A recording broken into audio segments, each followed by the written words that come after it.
Okay, guys, so we are live. So for those listening at home, welcome to the Dungeon Musings YouTube channel. My name is Kevin Madison, and I'll be your friendly rogue trader today, I guess, because today we'll be carrying on with our ongoing campaign playing Fantasy Flight Games' outstanding Warhammer 40K RPG Rogue Trader. And with me today are the stars of the Rogue Trader campaign. We've been changing names on this as we go, but I think that today's arc is going to be called Long is the Way. I'll go the order I've got you guys on the screen here. Why don't you tell us who you are and who you're playing? First up, we've got our resident armor smith, Dave. Because I should hold some pliers or something. Hey everyone, I'm Dave. I am playing Godwin. He is our seneschal and the master of secrets. Nice. Next up is James. I'm James, and I'm playing Regius Benetech, the ship's navigator. Nice. Look into my eyes. Next up is Jeffrey. Hey everybody, I'm Jeff, and I'm playing Alessander, and he's not looking forward to this warp travel. Let's just say that. Yeah. And last, but certainly not least, is Sean.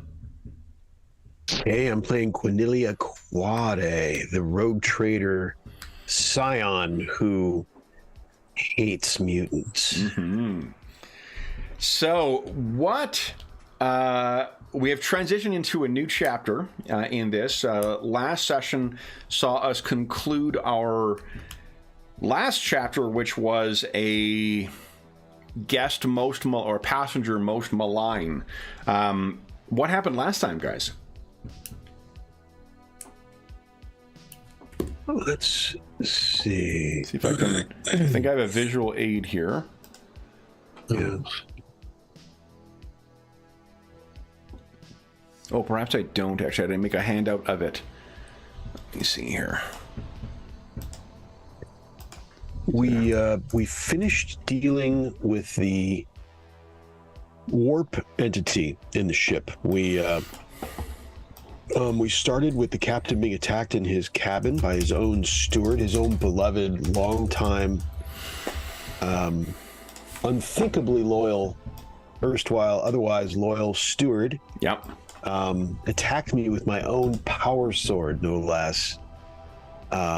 Most disappointing, and he sucked with it. The good news and the bad news is my steward cannot fight his way out of a paper bag, but fortunately against me, that was fortuitous, and but was wounded grievously in the. That all being said, was wounded. Did fail to duck at least once, and took a power sword in the wherever. Mm-hmm. Fortunately, a grazing hit, for otherwise we would be talking about who the next captain is. Right. After you subdued him, I believe Captain Aquare took a different approach to the stowaway problem you guys have had. Yeah, we dropped out of warp. Made the fateful decision to drop out of warp, which I think was the right one to so we could unlock the cell door that it was locked in, as it were, and we fought it. We got our little, our war party outside the room, and immediately proceeded in with our psychers in tow, or at least psycher and navigator, as it were, and we managed to let's see, how did we vanquish it? It was I think the captain got one good shot on it. With the plasma gun. I think it was two solid hits with the, one solid hit with the plasma gun, and everyone else was hitting it, but its hide was quite powerful. I think the Godwin did well with his bolt gun as well too. Oh yeah, because that thing's pretty nasty. We softened it up, and then the psycher did the final blow, right? I think you did actually. Did I? Okay. I think it might have been your blow that drove it from the ship. We let I'm the not going to argue with that. The psycher did something to it, and that allowed us to damage it. Or it distracted it, I think. I honestly can't remember what she. What she did. Yeah, that was my first time with 2 plasma rounds on maximal setting, both hit. That's That's the plasma pistol for you, folks. Yeah. I think you were initially going to use your bolter pistol. Although I was, because I was uncertain about ammo. Oh, yeah. It's also worth noting, I mean, it's not, there aren't rules expressly for this, but I mean, piercing the hull is probably an issue with the plasma pistol. Yeah. But after that was concluded, we did some role playing with other members of the ship, and then you guys decided to go back in, and then in an astounding display of a couple of dice rolls, Regius managed to make what was going to be a relatively short voyage into a very meandering trip. Yeah, it was pretty impressive back-to-back bullshit rolls from Roll20. So we are currently facing a 240 something day trip back to Footfall. So we also have some of our explorers suffering under the effects of some nasty hallucinations on a kind of bad roll. So one of the things we talked about, I can't remember if it was after the session or when we were in session, one of the things we decided, because what ends up happening when we, like, I think we all like the way that the warp travel rules work. The trouble is that it tends to focus everything on the navigator, which means that unless the dice are extraordinarily lucky, it just chews through the navigator's fate points as he's having to make rerolls and whatnot. So we are going to be playing henceforth with the optional rule that everyone can share, or we're going to rotate responsibilities of spending fate points during a voyage, so that Regis will make the first, and then we'll just go like left to right and cycle through. Yeah. So, and then we have all 48 stages of the travel set out now. I sat and rolled them out to get an idea of what to expect. So we have our options listed in the players' Discord. No expense spared by the GM? No. Nice. I wasn't. So there were times for fucking around. That was not one of them. So we are going to be diving into that next. Is there anything else that I missed, guys? Or that we missed in our summary before we dive into the trip home?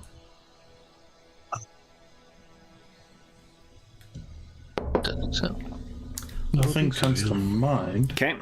So one thing we said was that we're going to treat this very much kind of like a rolling montage. We'll keep going along through things, and when something interesting comes up or an opportunity for something interesting comes up, we will we'll stop and slow down and kind of spend time on that one. But otherwise, we're just going to let the dice kind of roll here and see how things go. So within the first 60 days of travel, and let me try and write down where we are here.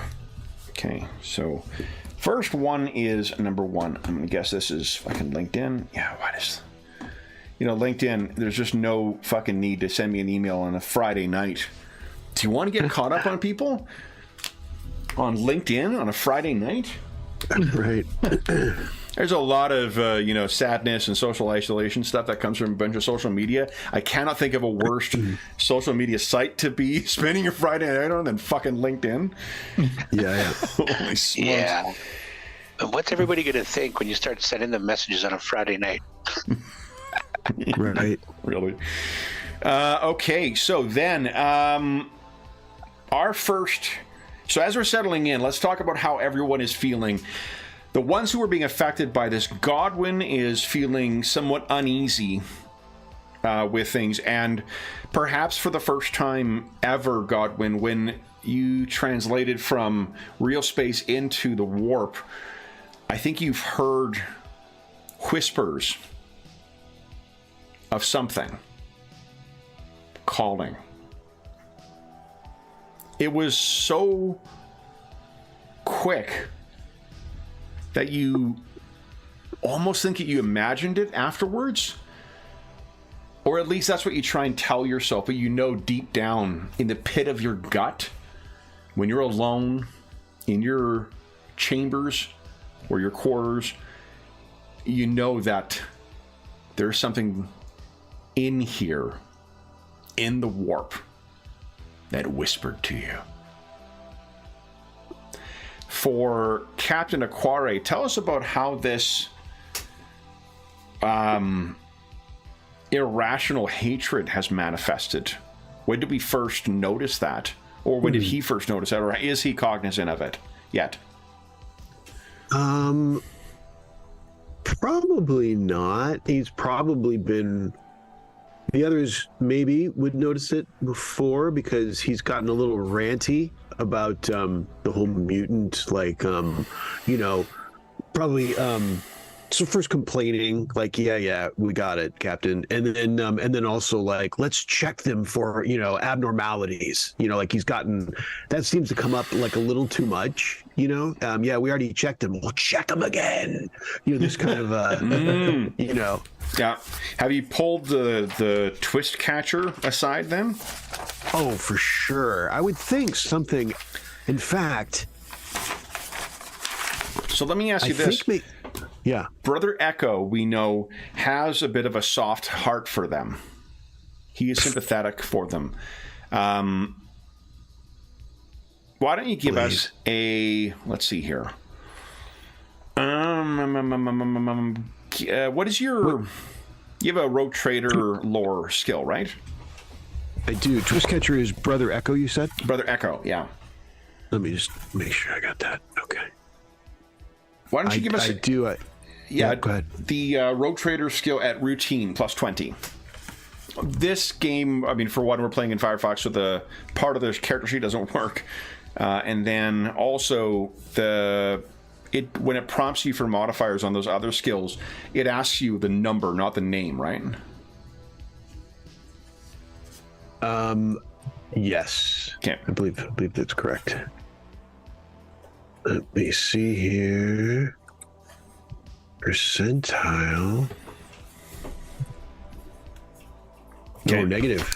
So then you are not... What I was rolling for, or asking you to roll for, was to see whether you're aware of his reputation. I think that Godwin, as the Master of Whispers, would know that, but you just know that Brother Echo does his job properly. He would probably be reporting back to Godwin on this. I think I've cleared off a desk for him. Another indication to everyone, like, oh, I mean, at first maybe it seems reasonable, but maybe adds to that. I've cleared a desk on the bridge, so I'm like, let's make some space for the twist catcher over here. I need access to my twist catcher. Okay, Godwin, how are you feeling about this sudden interest in mutants among the crew by Captain Aquater? I'm not going to say I'm surprised, but he might be overreacting a lot. I mean, Tad, he doesn't overreact much, so it's not that we're shocked. I mean, he's a very outgoing and strong personality, and Aquare. Yeah, periodically just shouts that over the comms, but. Yeah, I'm not surprised, but I'm given what we just went through and getting rid of the unwanted creature that was causing strife amongst the crew. I'm concerned at what this could lead to potentially. I have a question for you too, Godwin. Has it occurred to you that Captain Aquare might know what was whispering to you? He didn't trust you with organizing the search. What? No, he didn't. Ah, crap. Well, I'll leave you to think about that. Alessandro. Yeah, thanks. Yes. Why don't you tell us what's going through your mind now with the fear of corruption? Yeah. Oh God! And with Captain Aquare bringing on the twist catcher under the crew, we're gonna find every mutant, and you're just like, my body, my disgusting, corrupted flesh. Yeah, I think that it's like he feels like it's connecting back to sort of his like his home world, his death world, like just a lot like his his cactus eating that came back from sort of his surviving the desert world. It's like I think it's manifesting to him. Oh, a death world isn't a desert world. A death world is a jungle full of all of Australia crammed into, or it's flora and fauna crammed into a like all these dangerous things. Yeah. It's like well, sorry, not like a desert, but like he's he feels like he's there, like he's sweating all the time. He's like he's seeing things in the corner of the room that he perceives as danger. So he's like it's manifesting as a lot of like paranoia to him, I think, a lot. Sure. And so and people and worried about people noticing, like you said. Like, if I might also feed into your death world thing, perhaps there is, in your experience, a death world sweltering jungle planet, so it's often, unless you've got a suit that'll cool you down, it's very uncomfortable to be moving around with much in the way of clothing. But there's also plants that you can graze yourself up against, and you have to cut off the infected flesh before it spreads. Yeah, exactly. Oh, right, because it's kind of this sort of mutilation thing that he's got going on, right? Yeah, maybe a carryover of his things, like like if you set your hand down on the spiny fern, like you have to cut that fucking digit off, or it's going to spread to the rest of your body and kill you.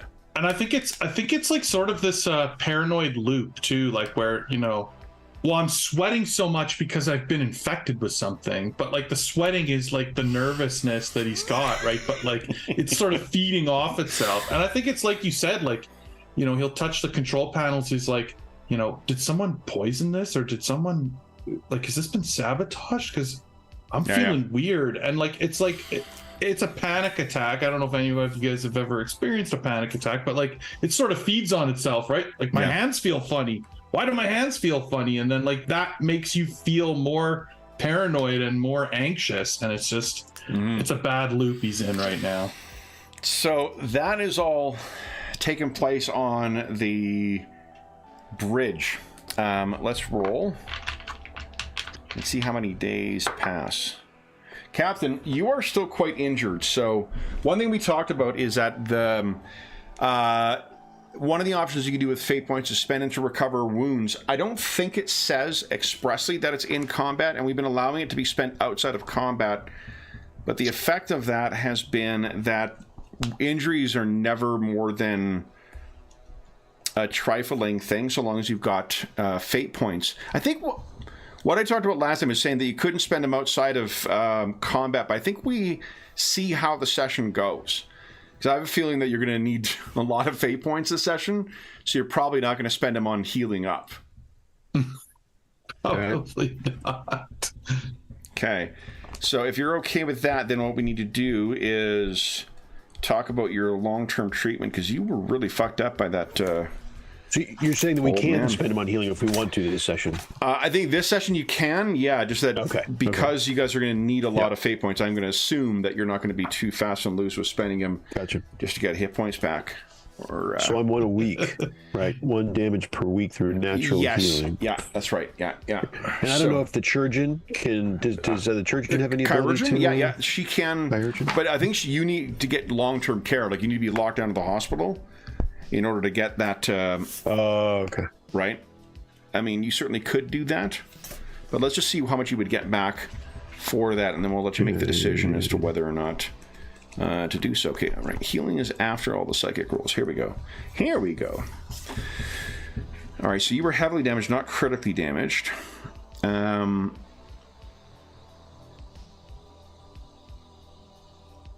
Okay, let's go to Medicaid. Here we go. Medicaid. All right, extended care.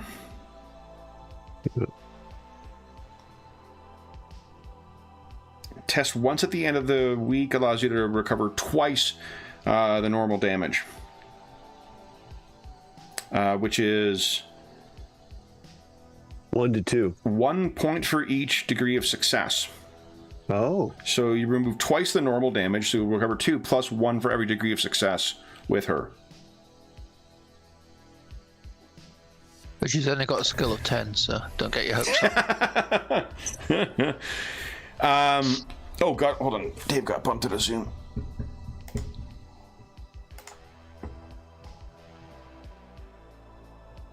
Your master whispers cannot even whisper right now.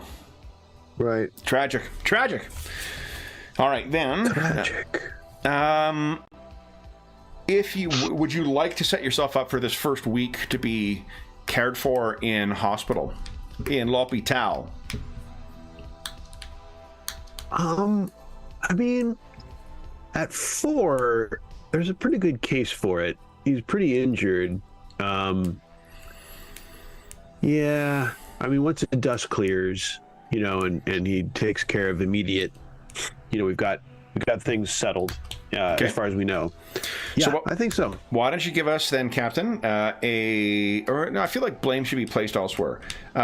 James, would you kindly give us a percentile roll? We're going to set her score at 70, and we're going to give plus 10 for the equipment, because we're assuming that she's got access to all the kind of bells and whistles. So it'll be an 8-0 you're rolling against. Okay. Okay, so that's 6 degrees of success, which means, Captain, after a week, you're going to recover 8. So, while So I you heard are you getting a raise, I think, at some point. While you are recovering, however, the navigator, Regis, you will have a decision to make. Your first choice will be between a delusion, which is a psychic manifestation, or psychic predators, a psychic manifestation. Which of the two do you wish to cascade towards? You have your Wraithbone Hall to thank for this. Or Wraithbane? Wraithbane. Oh, there was something else you guys could look into, too. I think Godwin heard some troubling gossip from one of his contacts last session, too, didn't he?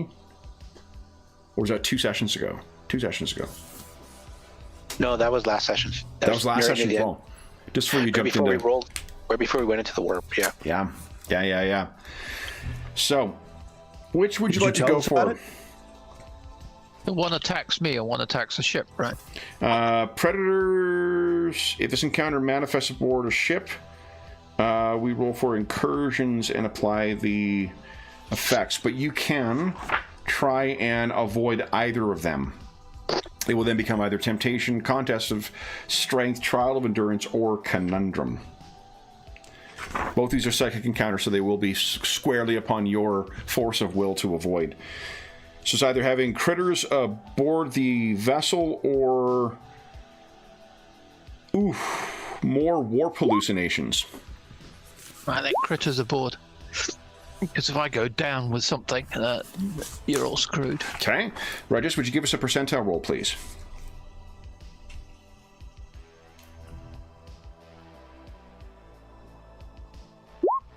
Of course. 92. Nice.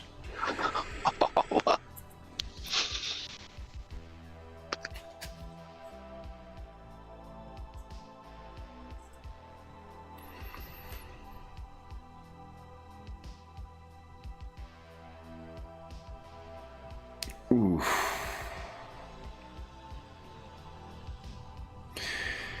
So this is a conundrum. And I think what we'll do is, let's see here.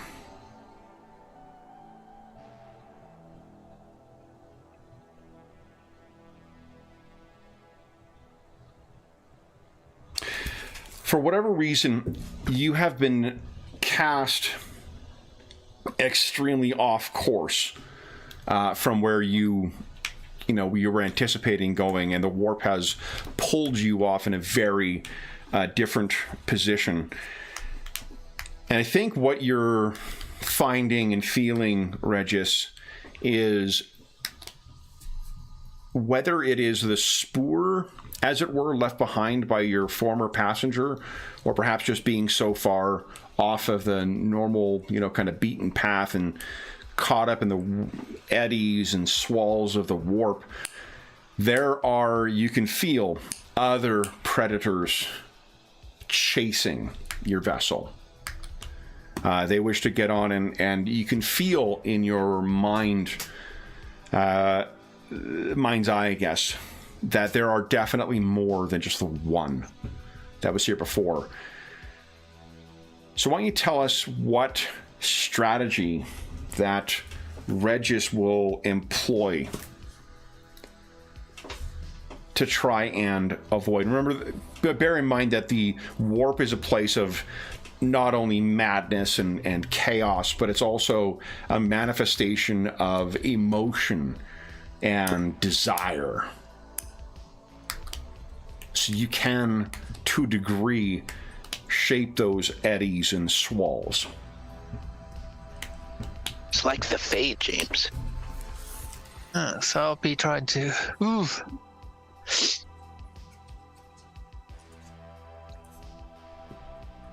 I'll be trying to stay as calm and possible as possible to sort of steer the boat gently through, effectively a sort of stealth approach of trying to work our way through it. So then for you, why don't you give us a cool, it's cool, isn't it, in this game?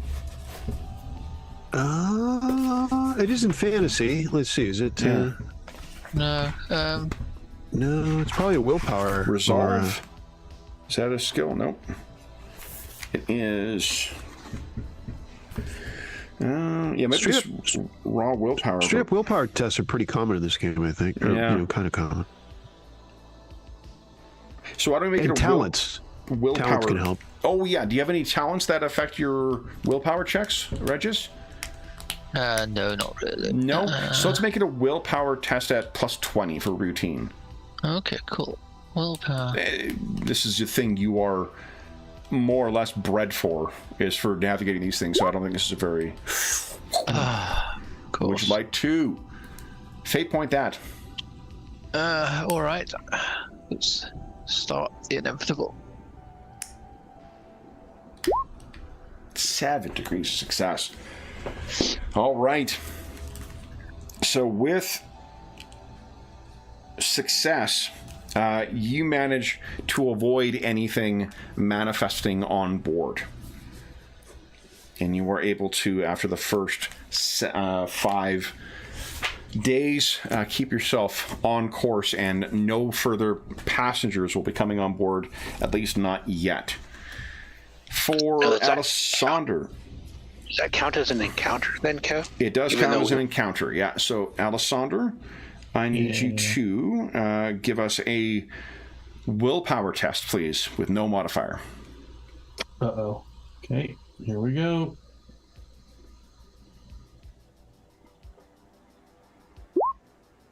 And I assume mine doesn't, I don't know if the character is visible to his followers, either in person or Vox or Pickcaster, they may reroll made to resist fear and pinning. That's neither of these things. All right. Well, so what this will be is 1d5 wounds, or you can spend a fate point reroll. Oh, sorry, 1d10 rending. Yeah, it's bad. Isn't rending the one that you roll twice and take the higher? Rending. Oh my god. No, that's tearing. I think that's tearing. Oh, okay. I mean, my willpower is not great. Like, that's actually an okay roll. Okay.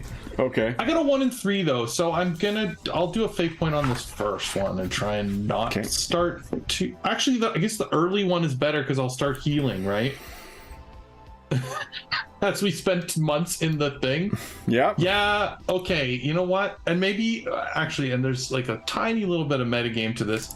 If my coworkers see my distress they're more likely to assist me or be around to... Well, that is something we're going to check in a moment. So first off, I take let me just check. 1d10 damage. Hold on, I'm just going to double check with rending. I want to say that rending is the 2 dice, but I don't remember offhand. It's in the weapon So on the section. character sheet, it shows tearing for the roll 2d10, take the highest. But you may be right. Let's see. Yeah, well, I'm certain it says rending on it, but let's just see if that's a typo. Will not be the first in this game. So, I mean, the game refers to rending damage quite a bit, so I'm sure you're correct. I don't think it's a typo. Is that like slashing? I think it is. That's what it is. Type of damage. It's rending is a type of damage. So no extra dice. Just give us a 1d10 roll, Jeffrey. Low. 2 damage. Come on, 2.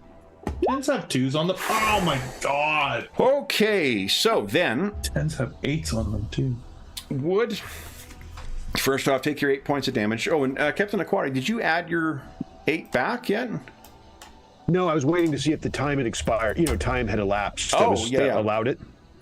So I think the only reasonable conclusion here is that Captain Aquari is a vampire. So 8 points off of Alessandro, 8 points onto Captain Aquari. Ooh. Almost sounds like mutants. Yeah. Captain, I don't know how to tell you this, but... There's got to be how many movies about the mutant hater that becomes a mutant? I mean, that's just low-hanging fruit right there. Exactly. All right, so then why don't... I'm pretty sure that's like 60% of Hammer Films' output in the 60s and early 70s of witch hunters who go through that. Right. And I think every single one of them had either Peter Cushing or... what's his name? Oh, and even Eisenhorn, in essence. Eisenhorn that was hardcore and then got a little squishy. Yeah. Okay. So then, Captain. Not Captain. Alessandro, would you give us a concealment check, please? No modifier. And then would Godwin, Regis, and Captain Aquare each give us an awareness check, please? Oh, no, a scrutiny check. Okay. No, awareness. And now I roll a 7. Yeah, let me get awareness. So... Regis. Oh, of course. Good work, Dave. Okay, Godwin, not... No, good. That's a roll we want him to blow some of his high rolls on. Who? Well, you don't want him to? No. So Regis. Oh, sorry. Yeah. Regis is the only one who notices that there is something going on with Alessandro. So this is still a week of time. So during this first week, Captain Aquari is in the med unit. Alessandro is beginning after that first close call, Regis, 5 days in. You can notice that Alessandro seems to be suffering under some sort of injury. And Godwin, we haven't seen how you have decided to approach this whole thing about the crew, the one crew that is apparently running suspicious services at their local chapter. That's it there, Captain. Oh, okay. That you heard. Roger that. Yes, I'm investigating it. But how deep do you want to dig? Mutants! Yes. You know what? Actually, I think Godwin's going to slip in that he's heard that it might also include mutants. To just see how, just see if that plays on Quinelli's, and then maybe that'll give me a little extra. Yeah, Captain. And I've heard that there might be mutants or two in this potential cult. Sorry, potential cult. We see the the servo, like the mech, whatever it is, the med servo that is hovering next to him. The little like his heart rate goes up. Is that a deception check? Yeah, make an. Why don't you give us a deception roll, and then Captain Aquare, give us an awareness roll. But I'm going to give you a -20 because you're probably partly medicated and prone to believing this stuff right now.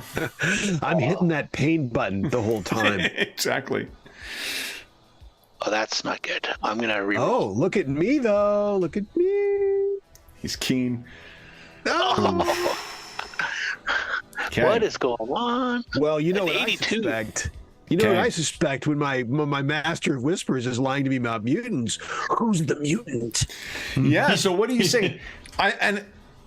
You didn't roll incredibly well, Captain Aquari. So I don't think there's more beyond simply that he is not telling you the full truth here. And what did you tell me exactly, Godwin? What was the exact... I met with one of my contacts, and they've alerted me to a chapel on the 13th level, Gamma 2-1. And they say they're being very secretive, preventing outsiders from joining, and when outsiders are present, their services are very dry, very typical. But apparently when outsiders are not around, outside of their little group, that they're different in some way.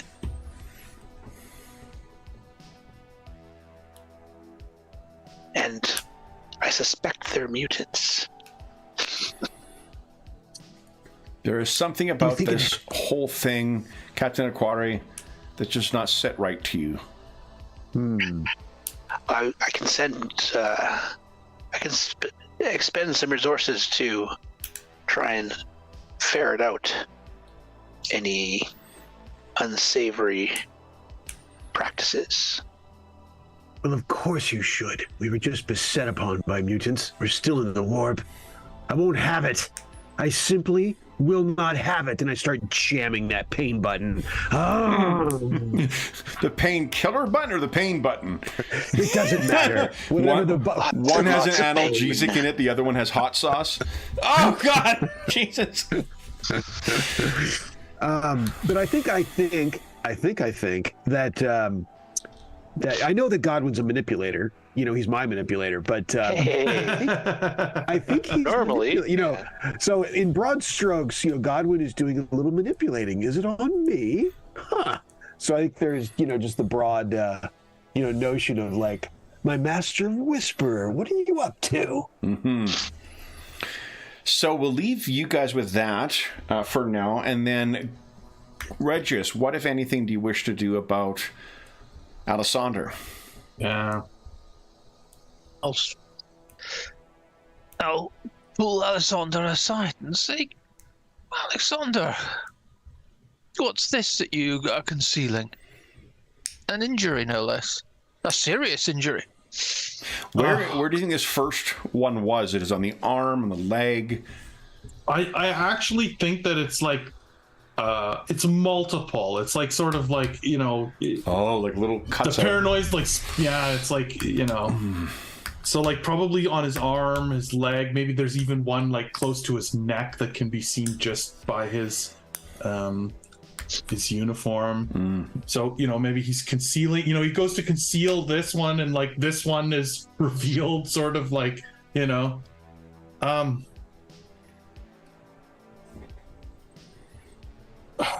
Regius, do some people have much more trouble with the warp than others? I can't stand it. Every time I hate it. Bad things happen. And it seems to be focused around myself and the captain, yourself.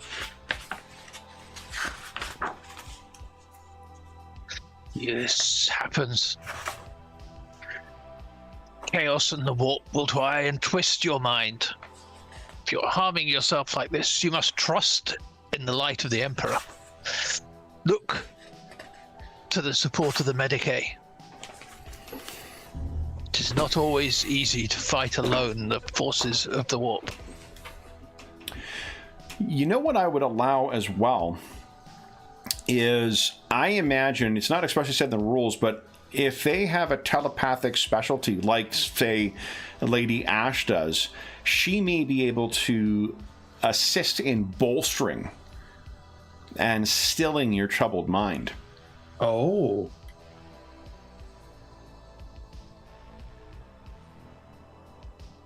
Should I? Yes, of course. Lady Ash, I think we need your guidance here. This good citizen is being tormented by the warp. See, Can you calm him? Let me find her token. I think she's hiding on your ship here. Oh, no, wrong button. Wrong button. Here we go.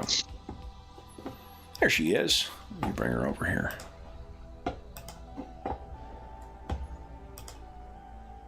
Okay.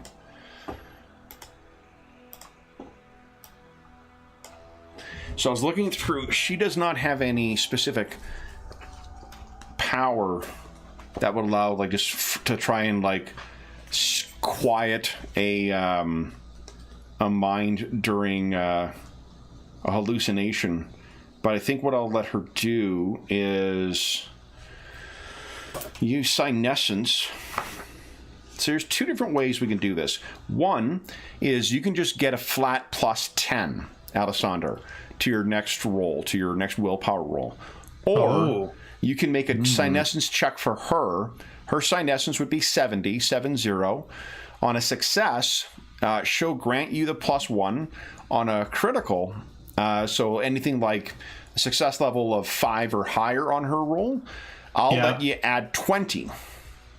Oh. If she fails, then you get no bonus. So it's either the burden hand with +10, roll for the +20. I mean, I think it makes sense to roll. Love it. Give us a... Regis, would you give us a roll for Lady Ash? See what you can do. So this will be against a 70. Come on, lady. Got this, Lady Ash. Nice. So only 1 degree of success, but she will work with you and try and strengthen your resolve during this with some focusing and some things. I imagine because of how unstable... well, you know what she's offering is some of the stability of the Emperor. She is a sanctioned psyker, after all. So there is a degree, and an astropath. So there is some degree of stability she has by having been in the presence of that great mind and soul. So then, for your next round then, Alessander, you will be getting a +10 to your willpower beforehand. Nice. Okay, so let's talk about our second week. So the second thing that you'll be heading towards... So to be clear, I get 1 hit point back per week, right? After a week of healing, then you get 1 point back. Yeah, you won't get it back at the beginning.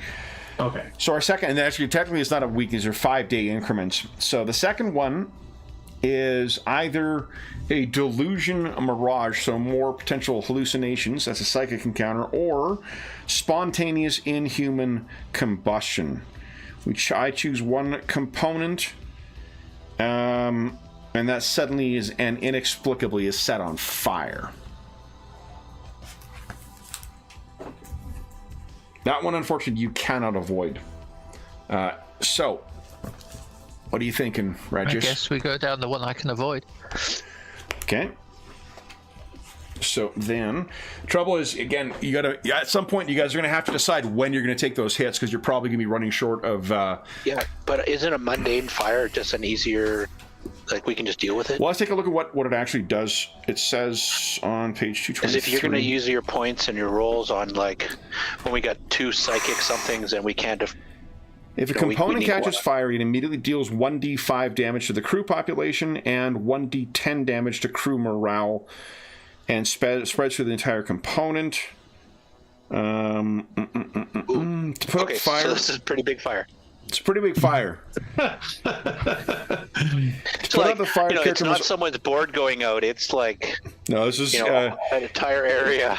one. And remember, each point of damage to the crew population represents 1% of the crew, and I think you guys have like 20,000, so it's like 200 to 1,000 people die suddenly. But don't worry, Yeah. it's Captain Aquari's favorite skill to bring things back under control. It's a command test. It's only up to 200 people, 1%. Yikes. Okay, so then, does that change your mind at all, Regis? No, I'll try and do the one we can avoid. Okay, give You us say if we a lose us. percentile So roll again, many. please. And I'm going to figure out where this is during the 5 days, and we can decide whether. Oh, okay. 12. Ooh, temptation. So you're facing a New Order song. No. What you're getting is. Ooh.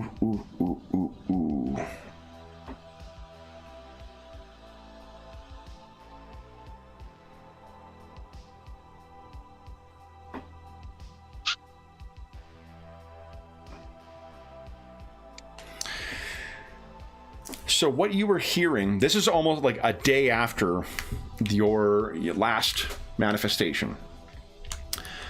So, Godwin, we'll talk about what plans you're doing to try and investigate this in a second here, but Regis, what you hear now, rather than the metaphorical baying of hounds, is now the siren song of tempters. What would Regis hear that would be something tempting for him, that would encourage him? The Xenos voices, perhaps. Remember Captain Aquari shared his vision that he had? Mm-hmm.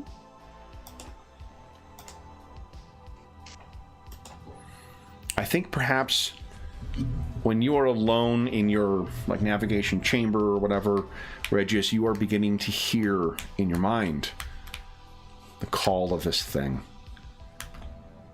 And a craft world, remember, craft world is effectively like almost a small colony drifting through the warp, through those secretive webways that only the Eldar know of. Ways of moving in as yet undiscovered by humankind. A way of navigating the warp that is older than your species, even. And you're hearing whispers.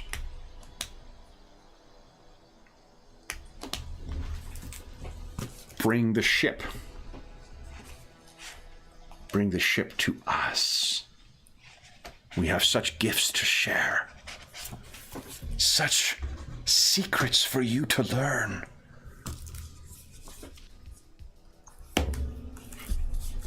Would Regis simply try and mentally resist this? Would he try and... Do you think there's a chance he would think this through? Would he bargain with them? I think he knows this trip is going wrong, and he will resist. He will. I think he will go to the chapel by himself and pray for the strength of the Emperor. Okay. So why don't you give us a... Are you telling anyone else that you need strength here? Any of the missionaries who are there? Yes, I'd probably go and speak to... Give me a sec here, because I think... I Because highly recommend the one on the 13th level is in Gamma 2-1. I highly recommend it.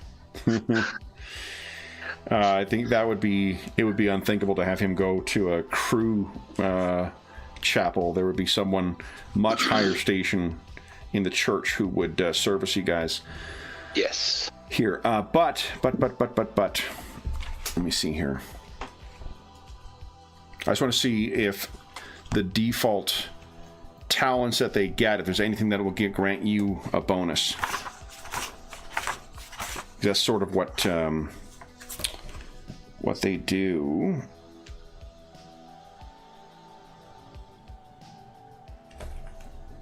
Oof.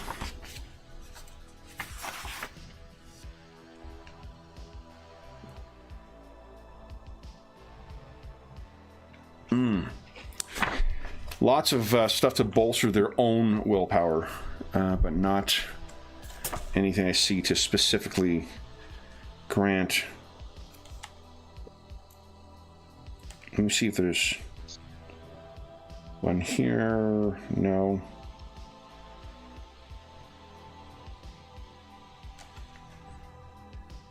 Hold on, I think I may have something to help you here.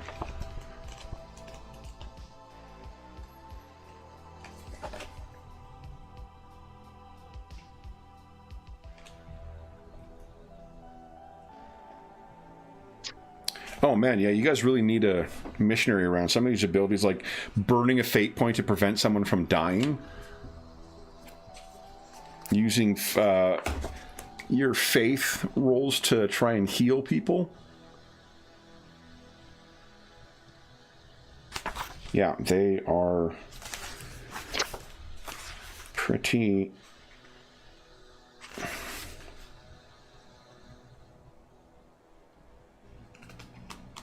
Man, so much of this is just them bolstering themselves, at least at the lower level, or lower ranks.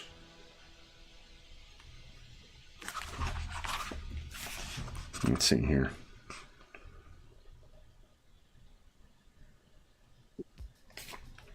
No.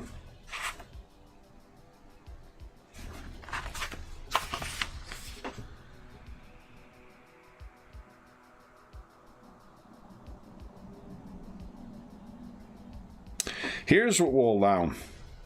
There we go. The Emperor protects. So what is the concern you share with this missionary? Priest of the God Emperor. The Emperor of Mankind. What's your concern? I'll say, in my travels I have studied the foul Xenos. And I seek to learn more of these enemies of mankind, but right now I feel I'm being teased or taunted, I suspect, by some creature of the warp on this topic, and I need to hold fast to the light of the Emperor. Pray with me, brother. He prays with you. He brings out some relics of famous saints that have served the Aquare dynasty in past, and will grant you a +10 from his assistance and +10 from the relics that are around you. Give us a willpower check, please, at +20. Remember, don't put the plus sign in. Otherwise, you go into the warp, the secret warp.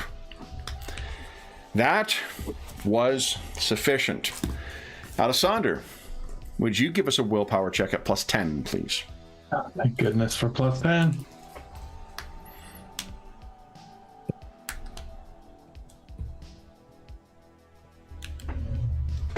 All right, well, use a fate point.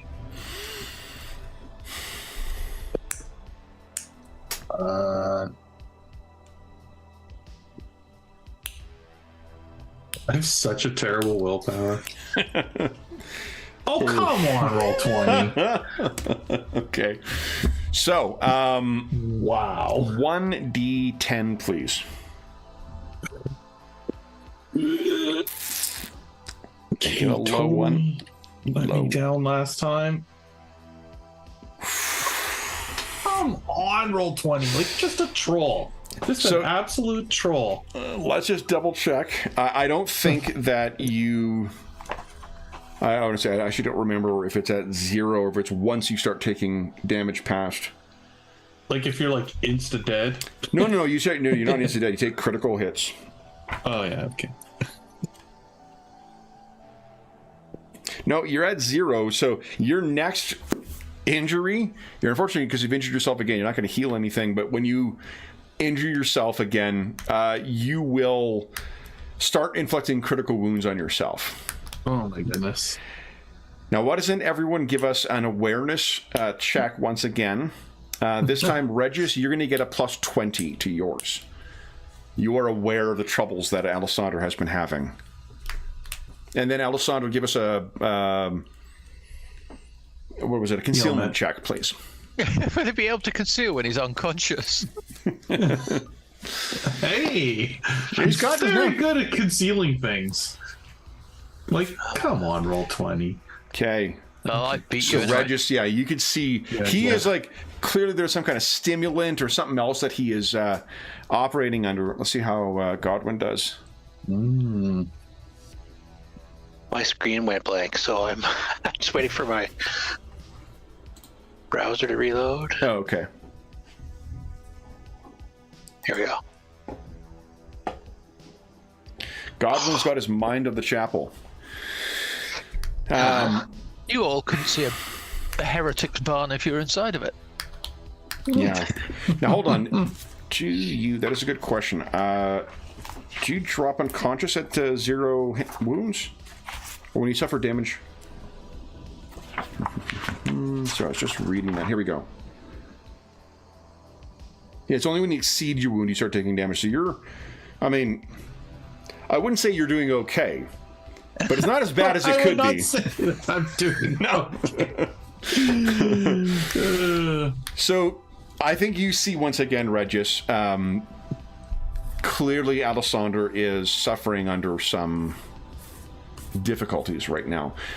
Captain, I'm assuming you've released yourself from hospital? Oh, you're muted? So, Timo. I am. Timo? Yes. Yes, I do. Okay. So then, Godwin, I guess, Regis, I'll let you take a moment to consider how you wish to approach Alessandro about this, and I'm interested in hearing from Godwin.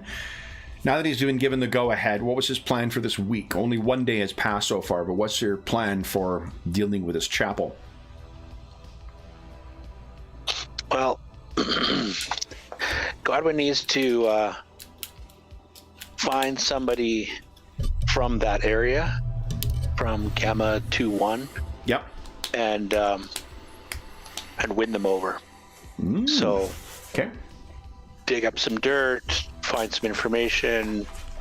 Yeah. It doesn't need to be somebody powerful. It just needs to be someone to get in. He needs to basically buy a spy inside of that church. Yeah. So let's. I'm just going to your. Do you happen to have on your sheet, Dave, what your role's special ability is? So I'm just looking up again right now. Yeah, I think I've got it on my journal page. Yes, I thought there was something that. Here we go.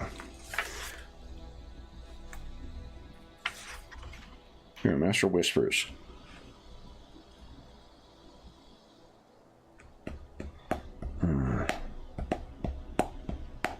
Array of capable agents.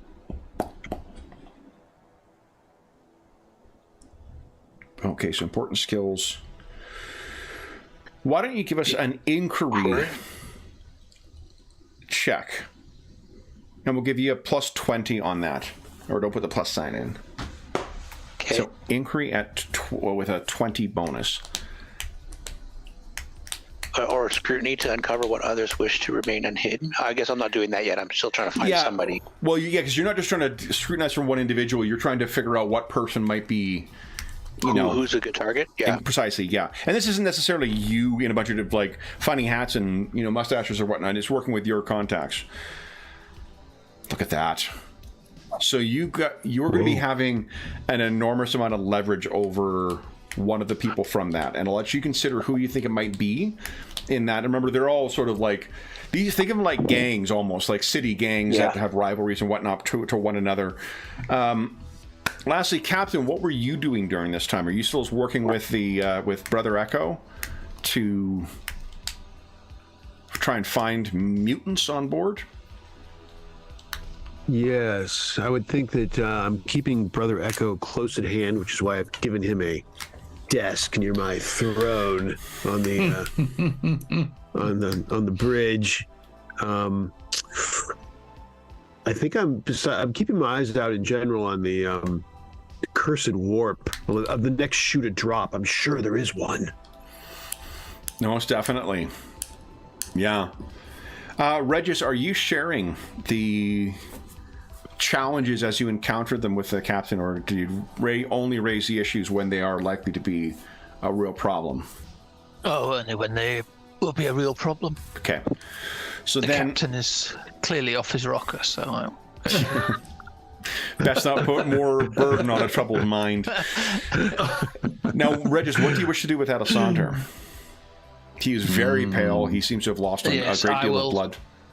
I'll have him taken to the Medicaid, put under medical supervision.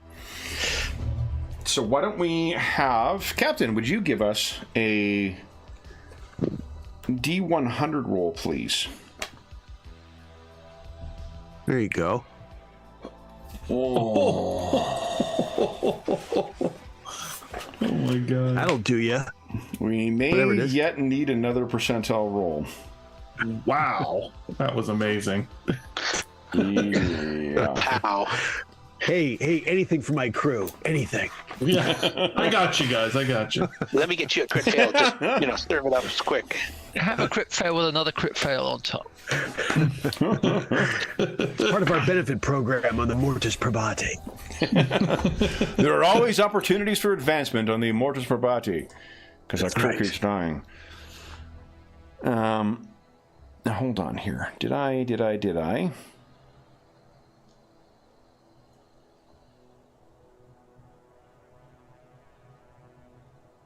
I may...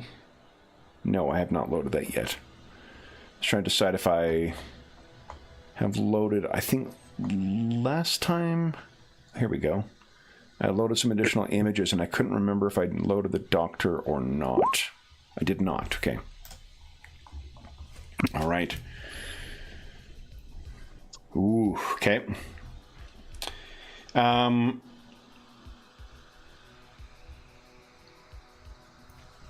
I was checking up Medicaid here. Oof. When is a critical fail? Is it 99 or 100, or is it 98 or 100? I fear in this game it tends to be 96, but... It could be. Could very well be. Let's see here. Game dice. Yep.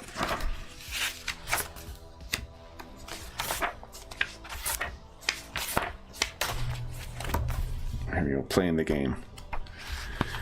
Playing the game. Here we are.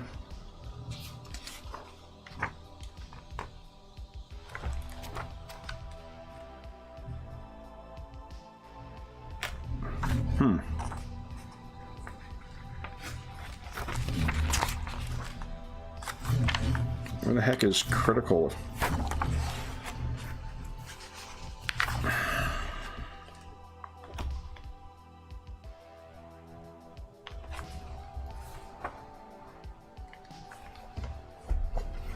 It doesn't actually say in the first section here.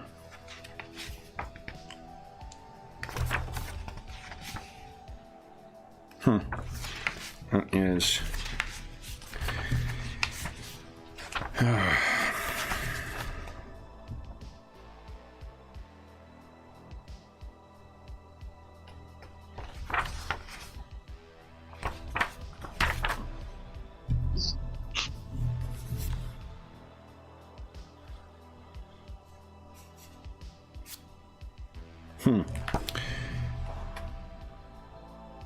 Well, I'll take a look after. I can't, in the playing the game section, there's nothing about criticals. And I feel like that's, maybe we've been imposing rules from other Warhammer games onto this. I mean, it could be that criticals only happen in certain, because there's definitely critical failures that we prevent by having best quality weapons, for example. Oh, that's malfunctions. Yeah, but that's a malfunction. That's not a critical. Yeah, that's a malfunction roll, which is a different type of gotcha. thing, right? Yeah. We may have been, Yeah, it could be. Let's just see. I'm going to look in the glossary for criticals. It could very well be that we've just been importing something from another game. Yeah, critical damage and critical hits, but that relates to the specific critical hits, not like critical effects on rolls. Maybe there's not critical effects, or like criticals the way we have them in other games. Yeah, because I don't recall us really doing anything crazy with it. No, I don't think so either. It's interesting because I know, well, whatever. That's actually beneficial because that means that it's a fail, but it does not mean that Alessandra takes any damage. It just means that she is not able to assist him right now. Now, Regis, what, if anything, are you telling the doctor, the chirurgeon, about the nature of his illness, as it were? I'll just say he's being tormented by the warp, and he's self-harming. Okay. We must not allow this citizen to die, and I'll get some of the armsmen and just say, you will watch over. So Alessandra is strapped to a bed. And you will look after him 24/7. Captain, I would never let him out of your sight. Is there a possibility he's got the Hannibal Lecter mask on? Oh, he certainly could put a. That whole area is used for biting cacti, so probably a good idea. Captain, would you give us a D100 roll once again? Let's see how the next week of treatment will go. Now that's pretty good. So that's going to be 5, 6, 7. So as long as you pass uneventfully for the next week, Alessandra, you will recover 7 hit points at the end of the next week. Oh, fantastic. Not this week, but the end of next week. Right. Oh, don't worry. You're going to have another delusion during that time, and because you won't be able to get it at yourself to cut, you'll be taking insanity points. Oh, God. So, all right. Then, Godwin, you have located in this first 5-day period, you've located a someone who you can pressure, and let's find out what you're going to do with that in the next week. So, week 3. We're moving on to, guys, I have some great news. How often do I take corruption points? I think you can just add the 4 points. Okay. Yeah, assume it adds every 60 days. Oh, you know what, Dave? I actually divided this up into 60-day chunks. So I'll tell you at the end of it that when you get your corruption point. Okay, sounds good. Our third week will be no encounter. Yeah.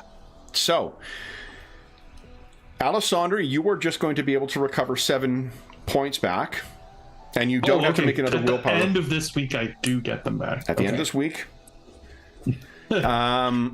Captain Aquari, I'm going to assume, unless you tell us otherwise, that you're continuing your hunt for mutants. Yes. Mm-hmm. Mutant hunt is just the 40K colloquialism for a snipe hunt. So, and I think I'm making more rounds than I usually do. I'm going through the crew is seeing me more often as I look around corners for those hiding mutants. As he's going by, he's counting. 2 eyes, 2 arms, 2 legs. 2 eyes, 2 arms, 2 legs. 2 eyes, 2 arms, 2 legs. 2 eyes, 1 arm, 1. Oh, you lost that. Right. 2 legs. And then maybe once in a while, pulling open a tunic. Yeah. Okay, never. No. Yeah, definitely. Why don't you give us a unmodified command check? Let's just see if this has any effect on the morale. All right. Not too bad. It's pretty good. If you rolled really well, I was going to give you some morale back. If you rolled really poorly, I was going to take away. But this is just sort of middling. Yeah. So they just think this is Captain being Captain. Yeah. Regis, with this relaxed time off, do you have anything you wish to do?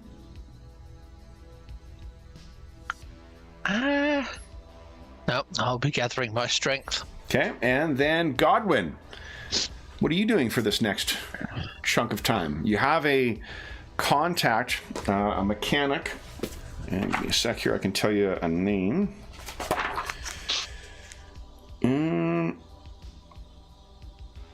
His name is Vorgen. Vorgen.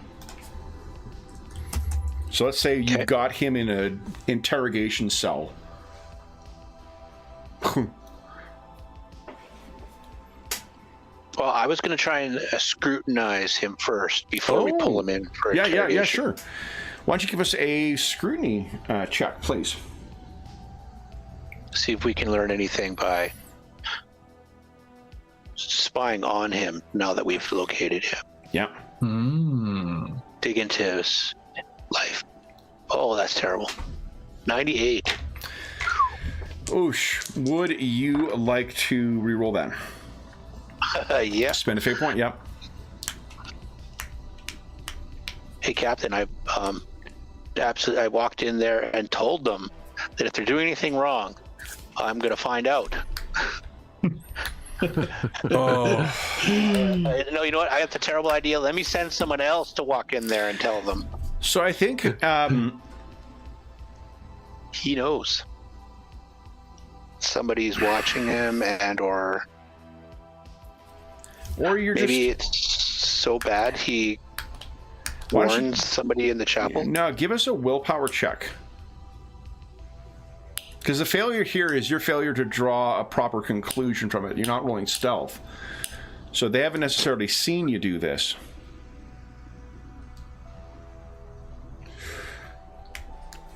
There's mutants. I think as you are trying to do this, and one of the things that maybe you... I don't know how far your like cybernetics on the side of your head there go, but if you're using any kind of listening device to try and listen in the area, or you bugged an area where he's in his quarters or where he frequents, I think what you can hear over them is those same, for a brief moment, those same whispers that you heard as you translated from real space into here. You're not getting any extra corruption from it, but it throws you off enough that it just ruins the several opportunities you have to try and... You haven't spotted him, or haven't been spotted by him yet, but I failed to come up with any useful information in a week. Yeah. So, after being in the med chambers or the med unit for another 5 days, the captain, you can heal back one more point now as well, because another week has passed. Yeah. Regis, if you're checking in on Alessandro, do you wish to have him still held there? He is recovering, but the doctor assures you he could benefit from another week's. Oh, yes. Okay. And I guess I'm... He's as nutty as a bowl of peanuts, so we're keeping him where he is. Am I lightly wounded at this point? I've got... I think it's from where you're starting from is where it... Okay. Yeah. I'll double check on the break, but I think it's whatever the level of injury you were, that tells you how fast.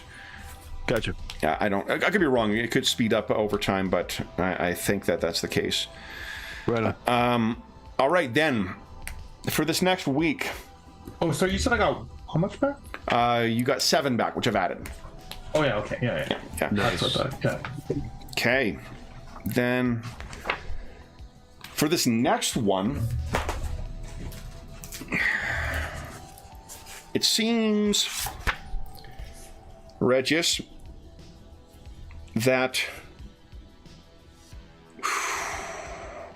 these creatures may be working against you. Whatever is in the warp is now driving you towards an enormous, almost thickening of the warp. There is no way around this. I rolled the same result for both dice, so you are heading towards... This is a stasis encounter. If you fail to evade this, you become stuck in a warp rift before drifting free, which will add 1d5 days to the journey's destination. 1d5? 1d5. Yeah, this is. Bring it. I drive right into it. What does the I word laugh at such trivia. To avoid it is a challenging navigation warp test.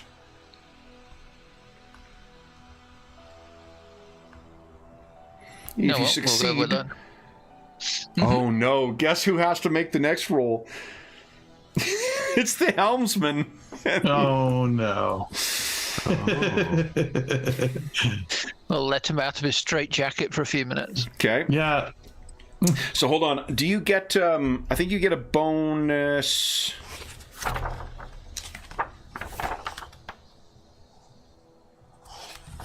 Did you roll well? No, you rolled for the voyage length. You rolled quite poorly. Do you remember if you rolled well? I thought I rolled really well for one of them. For the auguries, first one, right? For the Astronomicon, I got. Let me scroll up. I thought I. Yeah, so you got plus 10 to any navigation warp tests because of that. And I think, don't you have plus 10 from your roll as well? I'm just having a scroll up through.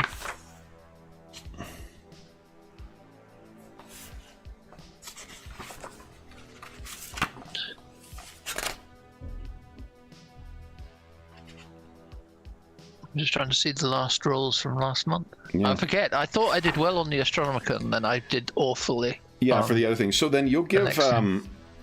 you're the Navigator Primaris as well. Plus 5. So you're going to get plus 15 to your roll. Okay.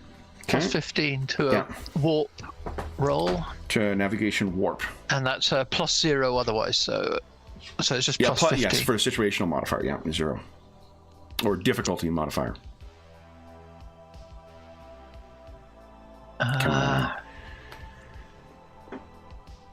Oh, that might be one of those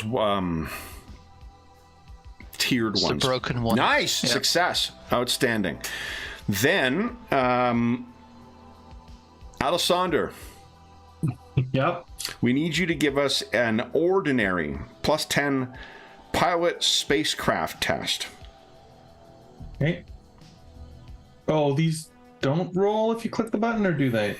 No, they don't. I think you need to roll separately. Slash roll 1d100. I think the less than works though. Yeah. Nice. Oh yeah. Okay, so that's more than 5. So I'll tell you what, you're going to get a total of plus 20 to your willpower check. So why don't you give us that right now?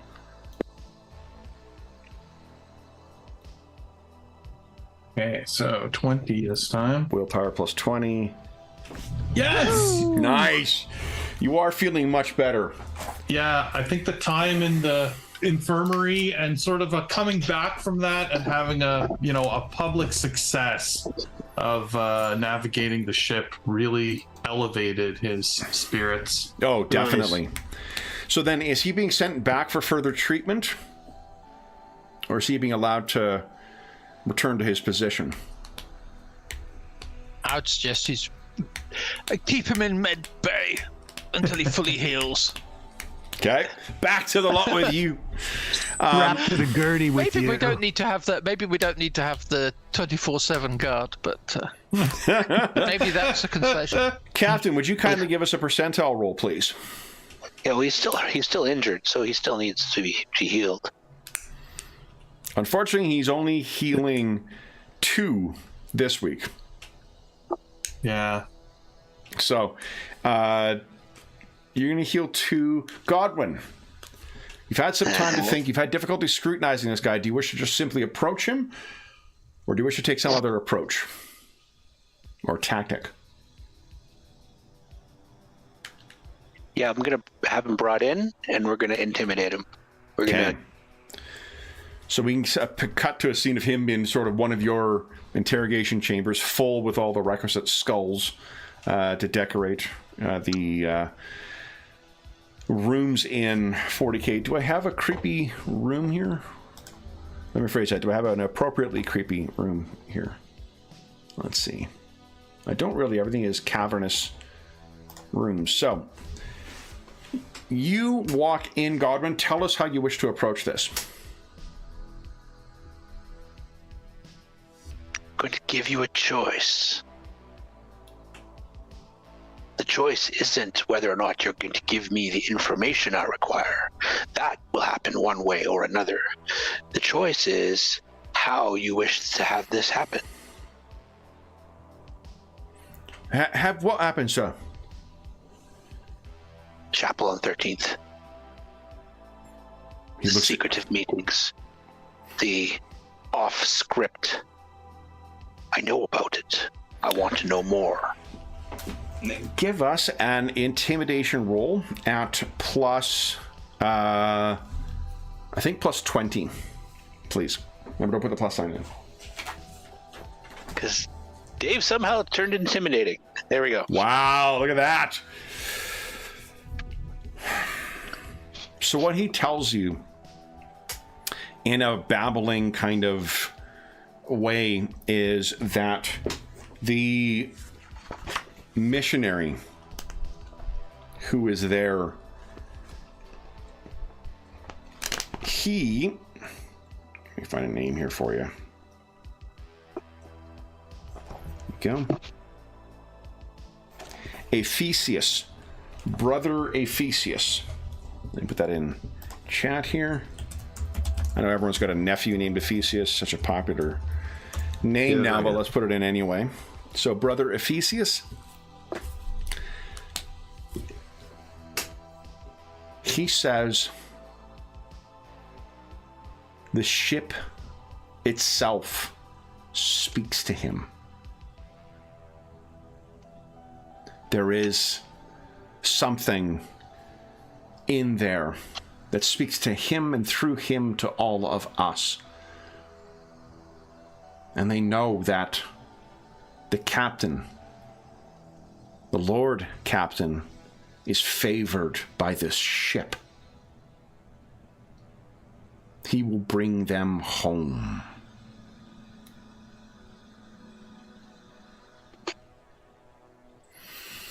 You need not make any rolls. What he's talking about does not make any sense to Godwin right now. At least what he's referring to. Unless there is perhaps other... I mean, the rumors have always been that the Mortis Probati is haunted. It was part of a space Hulk at one point, after all. And so I'm not going to dispute anything that he says. So this Brother Ephesius, who thinks the ship speaks to him. It does. To all of you. I've heard it. You've heard it. Through him. But you must hear it yourself, Master.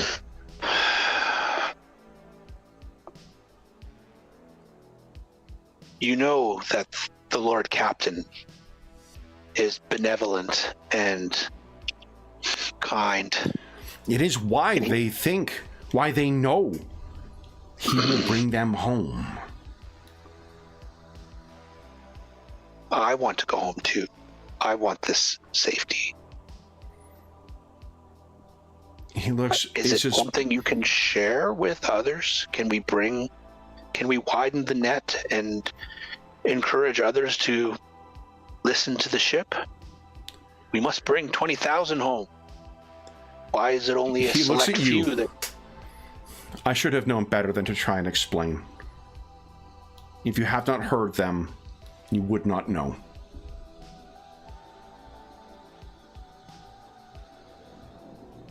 Then he slumps over.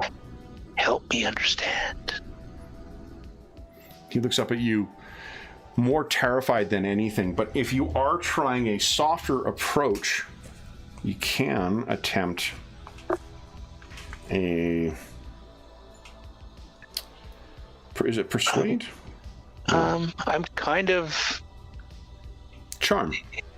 Charm, yeah. Yep.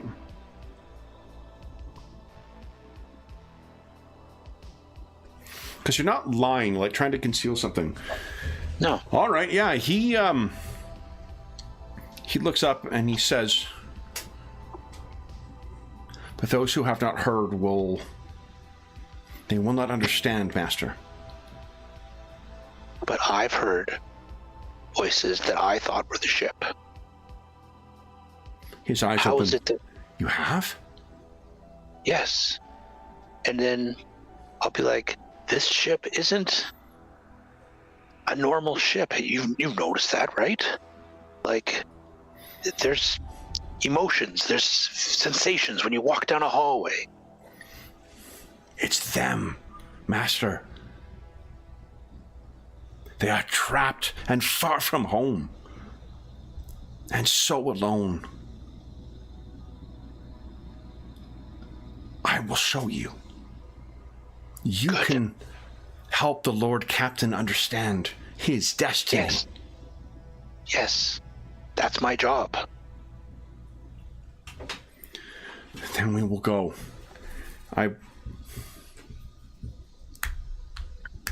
I'll bring you to Brother Ephesius. Very well. So we will deal with that next in the next segment. So let's see what is coming up next. You've passed the stasis. You've passed. Ooh. So next up is spontaneous inhuman combustion or a warp storm. Spontaneous inhuman combustion cannot be avoided. Warp storm is a physical one, so it can be applied around the same way that you did the other. A warp storm is, if you don't avoid it, the vessel is pounded by a warp storm. Because your thing is, because the Geller field is fully operational, I roll twice on the critical hits and choose the lower of the roll. Oof. So there's a hit to one of the systems if you fail to avoid the warp storm, or there's a fire in one system. Let's fly around it. Try and avoid. You got it. Okay. So it'll be the same check as before. Warp at plus 15. Or navigation warp at plus 15. Jeff, I was thinking about Trog and how he'd want fire. Nice! Oh, excellent. You would. 9 degrees of success. 9 degrees of success. So yes, you will be Alessandro. Are you ready to try and avoid this thing? Yeah. It is a ordinary. Well, here's the thing. Because of that phenomenal roll, I'm going to give you another plus 20. So about plus 30, plus 30 to your piloting spacecraft. Oh, here we Check. go. Now something I'm really good at. Less than 90. Come on! Roll 20. Wow. You're unreal sometimes. Would you like to spend a fate point to reroll that? Yes. I think that will make sense. I will roll it first and then. There we go. All right. Sean's watching his ship go up in flames in a Now- warp storm. Would you kindly give us that's a huge success as well. Why don't you give us another willpower check at plus 20? Let's see if you get with the cuddy. Okay. Come on, Alexander. No! You want to fate point that? Or you Yeah. take the cuts? No, I can't 90, do it. a 98 and a 97. Good grief. Nice! There you go. Yeah, but I am down to 1 lonely fate point. Wow. All right. Yeah. So then you are successful in avoiding that. This is now 25 days in the warp. Godwin, what do you wish to do? Do you wish to bring this to, before you go down with this fellow to see Brother Ephesius, do you wish to bring this to the captain's attention? I believe the captain empowered me to deal with the problem, so no. No, mutiny! Mutiny! No, that's just me working within my role. I knew he was keeping something from me. Details, Captain. It's just details. You'll get the result at some point. I have great news for you, Regis. The stages 6, 7, 8, 9, 10, no encounters. Woohoo! Yeah. So we're going to have 25 days of travel. Hey, that's 3 weeks. I can heal up. Alessandro, you're going to be fully healed. Captain Yes. Aquara, you're going to be fully healed. And I think what we'll do, we're already at our fucking mid-session break. Why don't we take our Crazy. mid-session break, consider what you're going to do, Godwin, with this, and then we'll come back, as we've got almost a month worth of time for you to potentially investigate this stuff. Yes. Okay? Then for those listening at home, we'll be back in about 5 minutes. So back momentarily.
Hey, Google.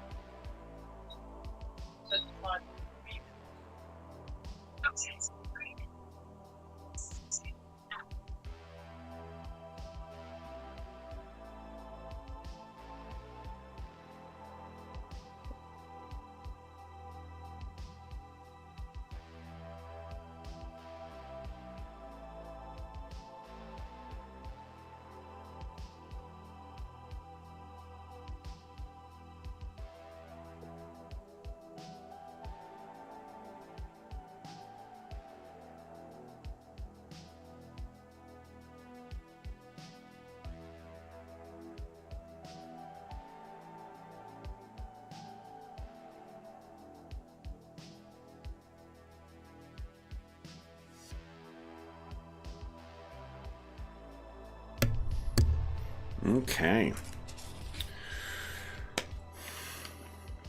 guys are almost done the first quarter of this trip home.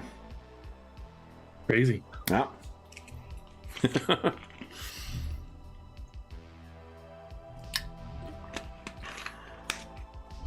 All right. Okay. Well, I sent you a thing for your character for the session tomorrow too. Oh, you did? Okay. Yeah. Check your DMs in Discord. Oh, in Discord. Oh, okay. Yeah. I should actually mention that to Dave as well. I sent one to him. 2 for his character. Okay. It's pretty exciting to be wrapping that up. Mm-hmm. We don't. Yeah, I'm looking forward to it. Yeah, it's neat. Like, we just don't run a lot of fixed length, adventures in any of the games we run lately. So it'd be neat to see one come to a definitive conclusion. Yeah, totally. Okay. And okay, Dave, did you get my DM on Discord for your character for tomorrow? Oh, Dave can't hear me. Dave can hear me now. Dave, did you get your DM? Yeah, awesome. Okay, so you know about your character. Yeah. Awesome. Read through it. It's pretty awesome. Awesome. Pretty excited. Yeah, me too. Okay. Almost one makes me watch some paranormal investigator movies. Definitely. Yeah. Any what do you call it? What's that show called? Is it just called Paranormal? No. What the fuck is the one with the 2 brothers who hunt supernatural things? Supernatural. Supernatural. I really wish I was making an intentional joke there, and it wasn't just being stupid. Yeah, that was pretty awesome. Oh, James, if you are back, your camera's off too. Oh yeah, no, I just No. just got back. Okay. I've gotten the habit now. Okay. Well, I finished being stupid on stream for the moment, so let's see what happens next. Everyone who is not at their max gets a fate point back. Woohoo! And then Godwin, how do you wish to approach this brother Theseus? Godwin is intrigued by this because he's been hearing voices, right? So he's I think he's gonna ask this brother to hear him out and hear that he's been hearing voices and he's been having trouble attributing to what it is, and he knows the ship was part of a space hulk prior, and it's got some, the word he'll use is personality. It's got some spirit to it, and if you've been able to sort through this and come up with something, I'd like to learn more. But I also don't want this to be made public. I don't want the captain to know that I'm coming to hear you. Yeah. So let's do this. Godwin, would you give us a concealment check at +20? And Captain Aquare, would you give us a scrutiny check at +10? Just right now you have Captain Aquare making he's too busy undressing sailors. He's looking for He's looking for mutants. I prefer the way I phrased it because it has a double connotation. But so Godwin, the reason you get the +20 is because you're the Master of Whispers. You're used to moving around the ship unseen and whatnot, and you have done so once again. Completely under the nose of the captain, you have made your way down, and this is where we will take a quick jaunt over to the chapel. Here we go. Go into the chapel and we're gonna get a copyright strike. Oh, that's not it here. Hold on, that's your... Which one is that? Is this the chapel here? Let's see. Nope, that's the corridor. It's like a Paradar where everything's fucking gray. And I can never tell what fucking... Is it this gray, dingy street that we're going to? No, that's not the right one. It's a, it's a different one. There we go. Welcome to church, boys. So, when you come in here, it will be... I'm assuming you're trying to time it when a service is not in progress? Correct. Okay. But maybe, same day, maybe an hour or two earlier, or something that I can maybe linger around after and sure and attend if he approves, perhaps. Unless you speak to Brother Ephesius first, you're just going to get the same standard, service that they offer any other crew member other than those from this team. But he does bring you down. Now, do I have... I wonder if I've got something loaded here. One of the upsides to, again, with 40K, when you've got, 20 or 30 years worth of art to draw from, there's a lot of options. None of which I seem to have loaded right now. So, well done, Madison. Well done.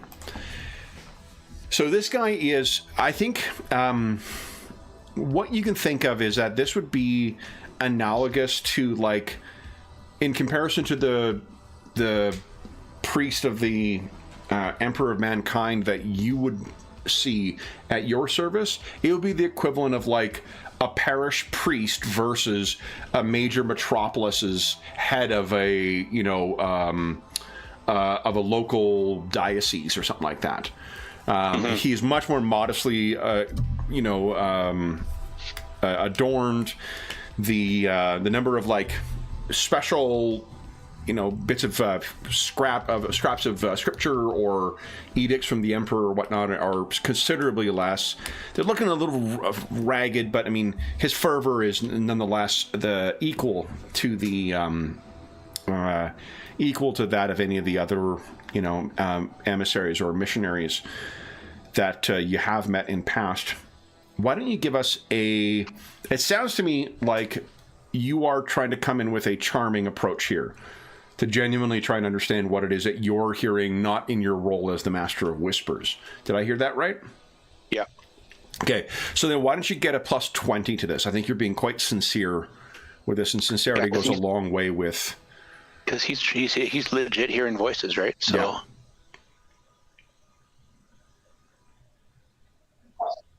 It's pretty incredible. Okay, so this guy is probably in his...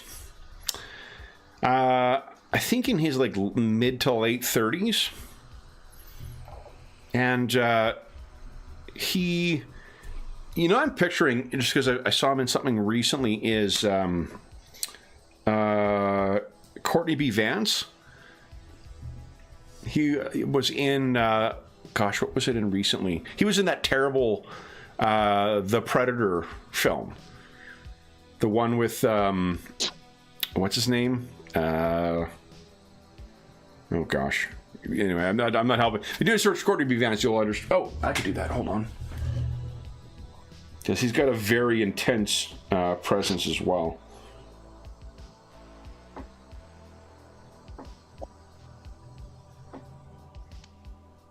Here we go.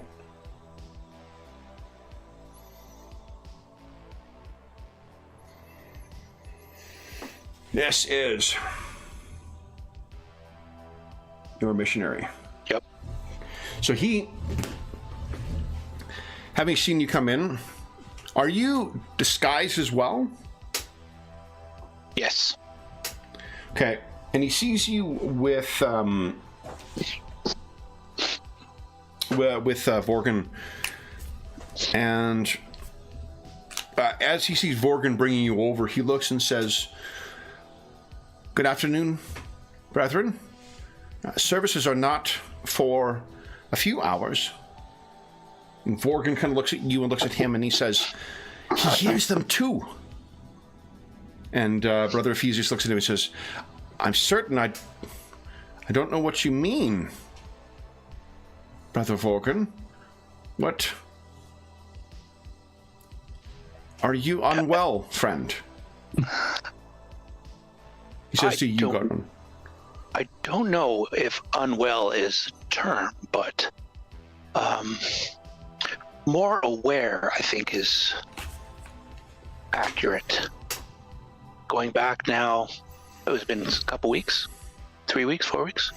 Yeah, you've been traveling probably for now about 30 days, about a month.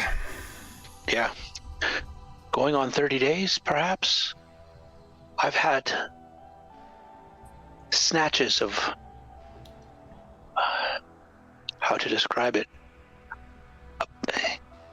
I don't want to say a voice, but that might be the only way to describe it. It's not like a calm or someone speaking to me, but yet I can hear words in almost like a voice. I don't know.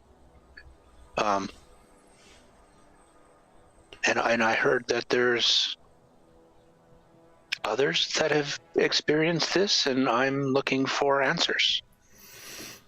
He looks over at Vorgan and looks back at you.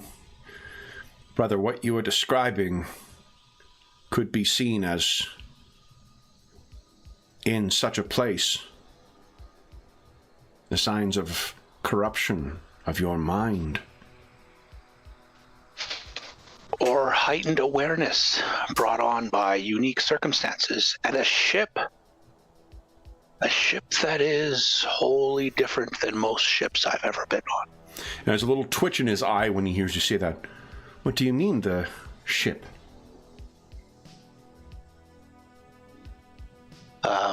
Impressions over voices.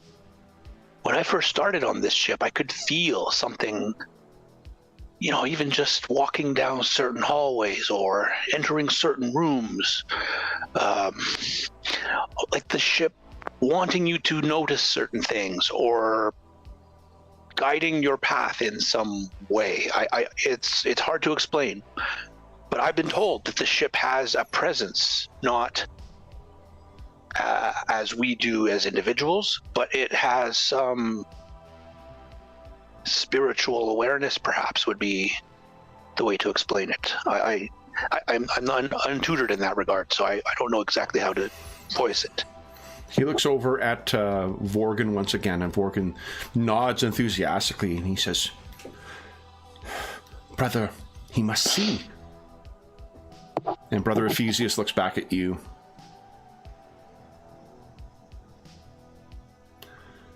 Come, friend.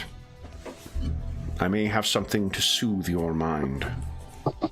And let me make a quick check. Would you give us a deception check, Godwin, at +20? I want to see if this guy recognizes you. I rolled pretty fucking well. Yeah. No, and even if he does, I have reason to not be. Yeah. If he looks like he's like he recognizes me? Not at all. Oh. I'm just rolling to see if he does. He gives no indication, no. And Godwin will even say, he's like, I am a man of rank, but I need discretion. And he looks and he says, I know who you are, master. Godwin will like legit be like, really? Oh shit. He's like, he says, I thought I was better disguised. You need not worry not. Come. And he brings you over to kind of the back where the actual pulpit is, where he would give his services.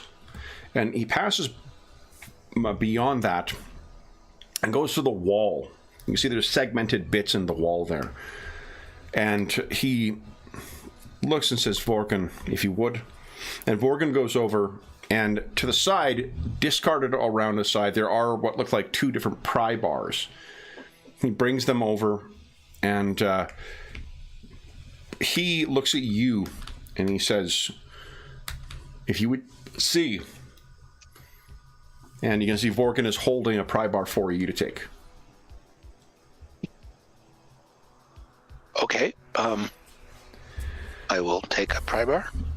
So what they do is place the pry bars in the wall, and you can see there are actual, like, this stuff is not put together and incredibly seamless. This is a lower quarters, chapel.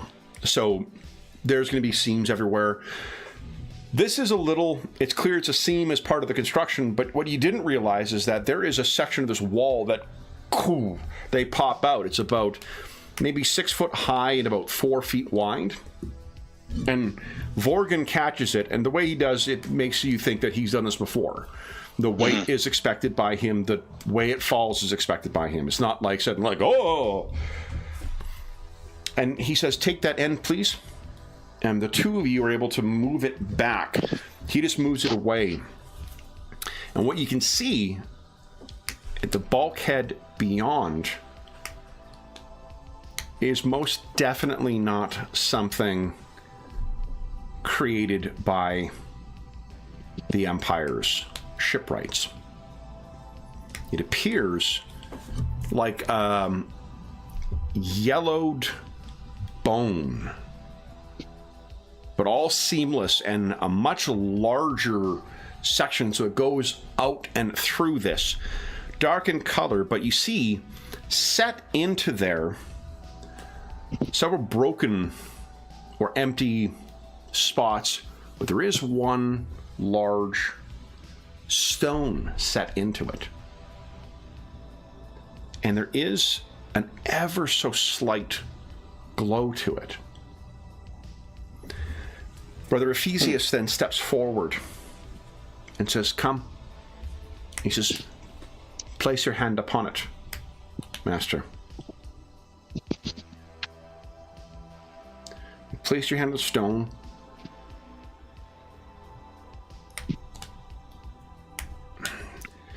If you were expecting something, or he was expecting something, there's nothing that's happening.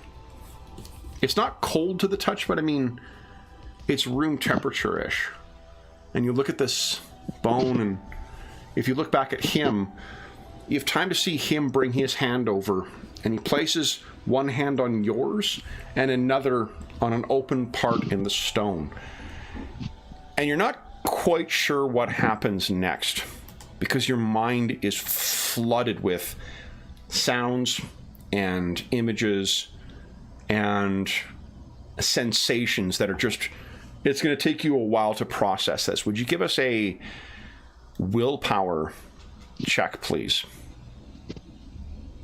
I think with no modifiers.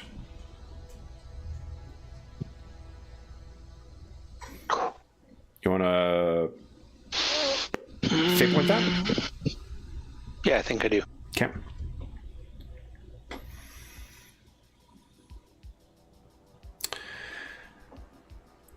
Come on, Godwin.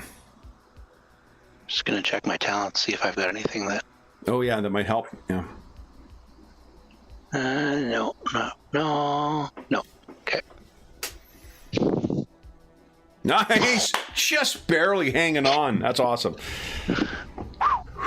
So what you are able... The next thing you realize after touching the hand is you're on the ground, like kind of fallen... You know where those stairs are on the right side here?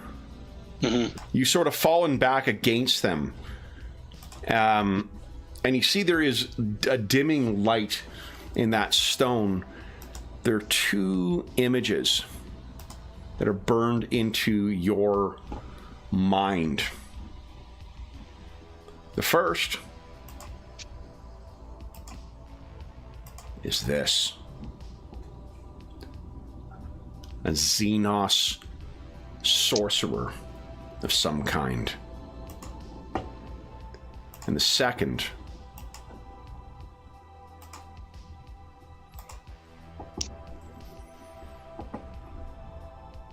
and the sense you get of this is not as the captain had, where you were outside of it and seeing it as this looming threat.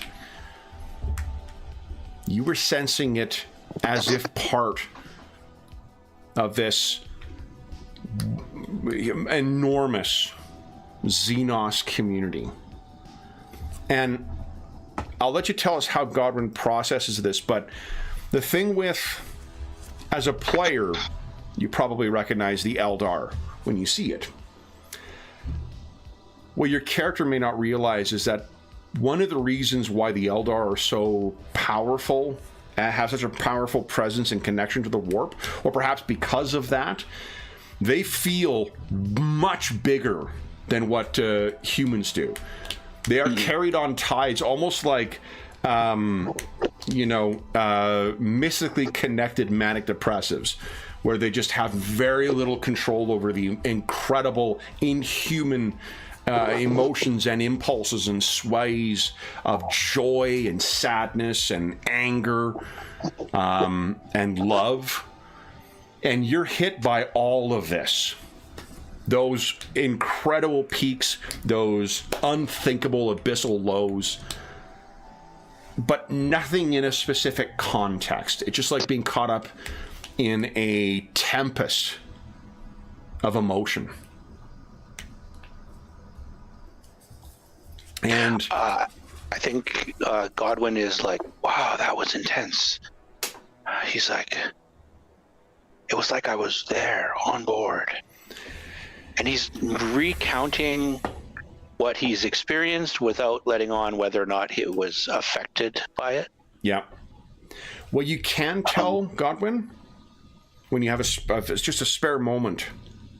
Well, I'll talk about that actually after you leave here, but Brother Ephesius steps forward. He says, you saw him then. Yes. The shepherd.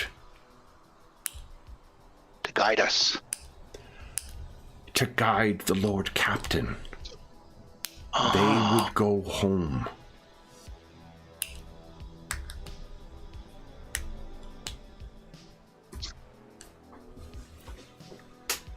To guide the Lord Captain. To guide us all home. Or only those who believe.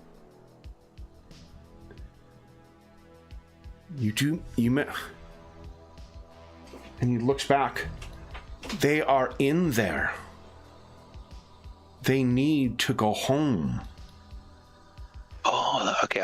Maybe I misunderstood what he said, but No, I think you heard what he said. He's misunderstood the meaning. That would make sense.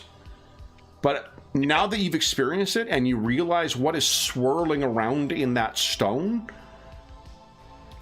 there are thousands of souls trapped in there.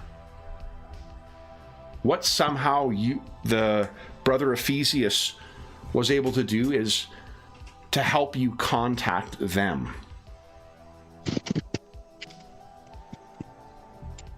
There are now.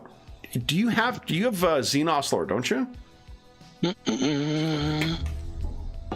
think that's one of my forbidden lores. Yeah, I thought so. Why don't you give us a Xenos lore at routine at plus 20?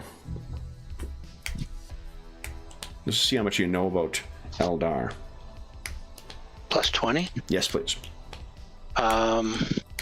Okay, so that's raising the number that I'm checking against, right? Correct. Yeah. Whatever your skill number would be. Okay, so that'd be 48. You want to fate point that? Seems important.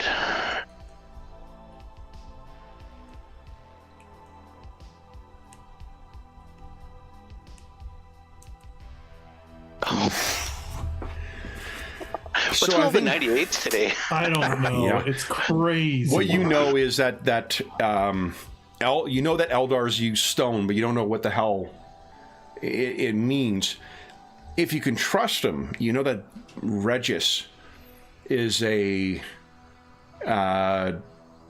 somewhat of an expert in the Xenos. He may know more about the Eldar than what you do. Mm-hmm. But yeah, you would know what he's talking about, what is bringing them home. Okay. Wow. I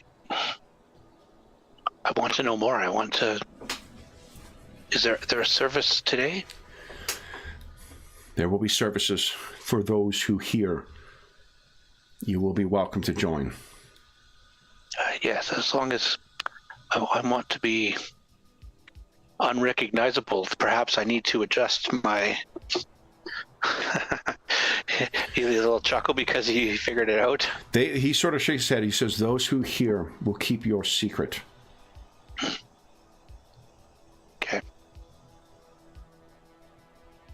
I think he's curious. He's gonna go, and who knows, keep an open mind, perhaps. Okay. To the psychic impression of the Eldar. So here's the thing, you know. As you're leaving and you're thinking about this, you of course have flash of this shepherd in your mind.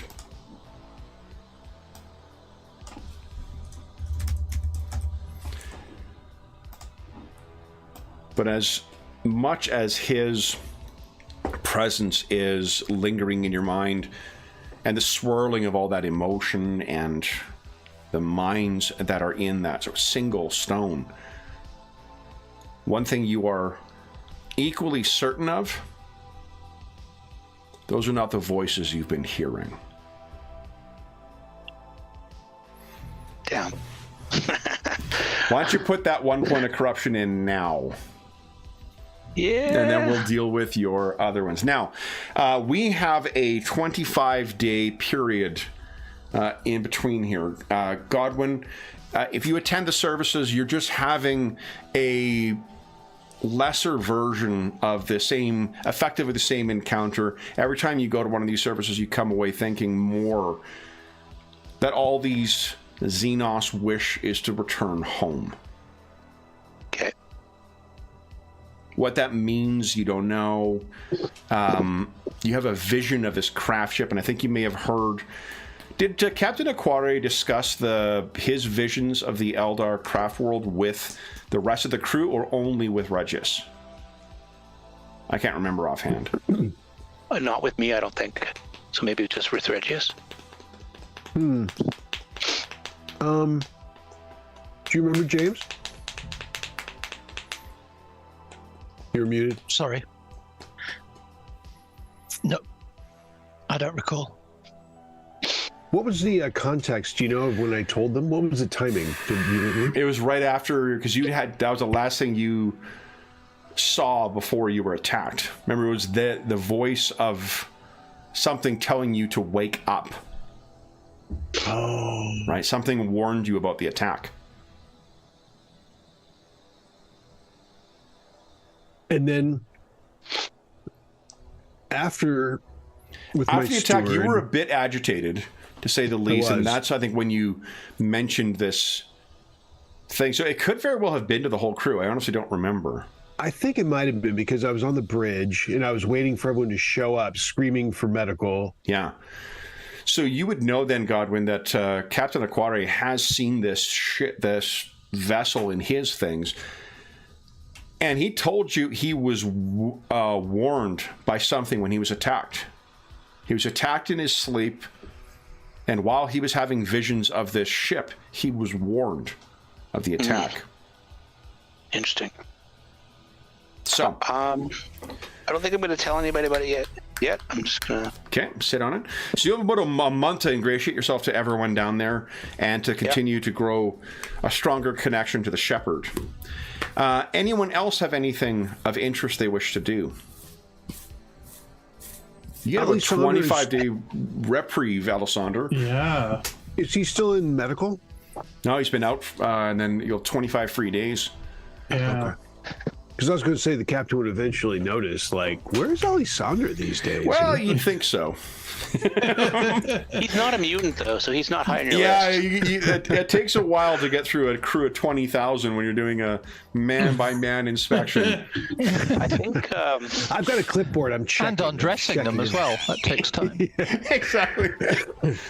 After about 3 weeks, though, I will bring in Regius.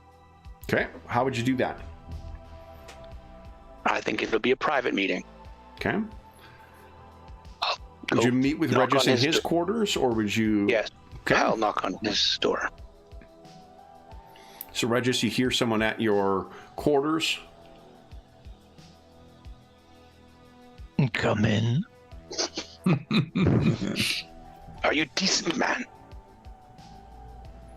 I am jaded. I'm find everything decent. Come on in.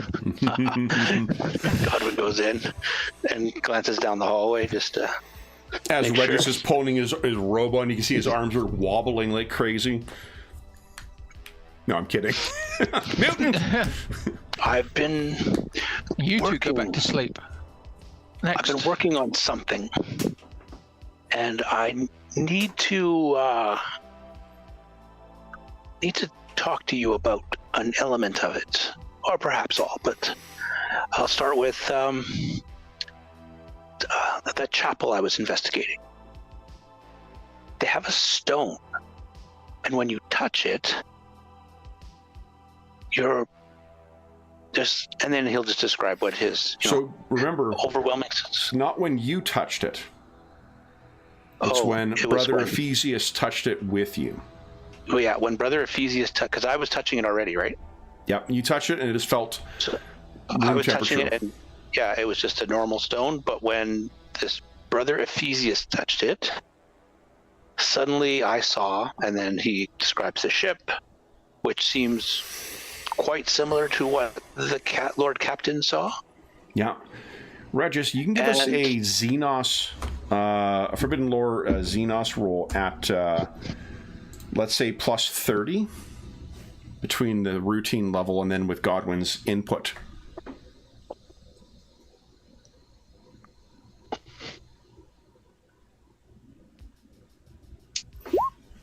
Nice. So, Regis, as Godwin describes this, you would know there is a belief among a heretical belief among the Xenos, at least among the Eldar, that their souls being damned Xenos, they do not enjoy the Emperor's grace after. And they use heretical rites to seal the spirits of their departed into a kind of magical stone. Some are kept on their persons, some are used to fuel exotic and incredibly advanced Xenos technology like the Wraithwalkers and other types of blasphemous weapons of war. But you've heard that in their homes, in the craft worlds of the Eldar, there are much larger repositories of them, not individual stones that trap their spirits upon their death, but huge repositories where they live together and commune. What Godwin is describing could very well be one of these Eldar spirit stones. On our ship. And then I'll mention the shepherd and how I saw this Eldar sorcerer, perhaps wizard, I don't know. And what he describes to you could easily be, they have a number of different names for them, warlocks and such. Effectively, a Xenos sorcerer.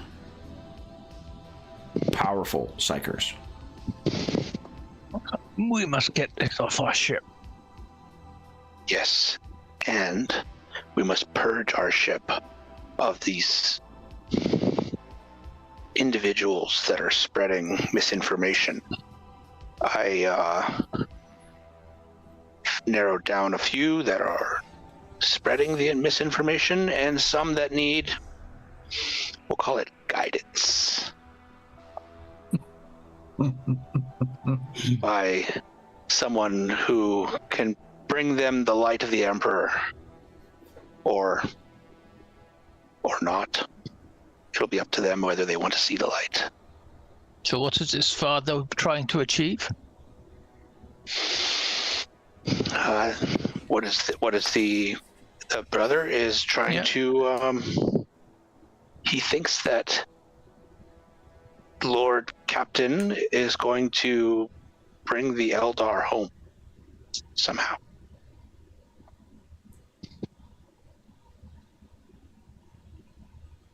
And any who follow them.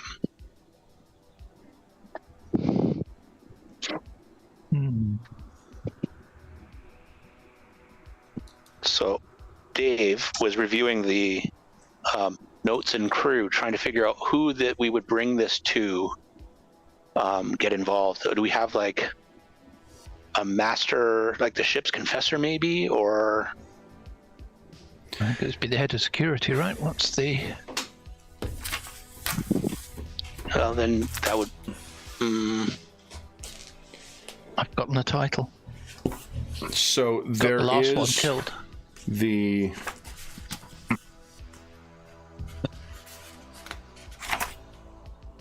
high factotum. Chief Bosun maybe? No. It's the... For these matters, it would be the ship's confessor. Oh, Yeah, okay. If it's something to do with... Yeah. I mean, the first thing you would want to do is you would want to bring the captain in, because the thing we'll is, bring the captain and let him to make the decision, because what is one of the ways where this type of campaign differs from, say, Only War or whatnot, you don't have, the commissars checking for doctrinal, compliance. Rogue traders are notorious for taking advantage of and making use of Xenos advantages, even hosting some on their crew at times. So one can imagine that the captain may view this as a trading opportunity. You would, with a successful role like that, you do know that you've heard of Craft World and Eldar armies.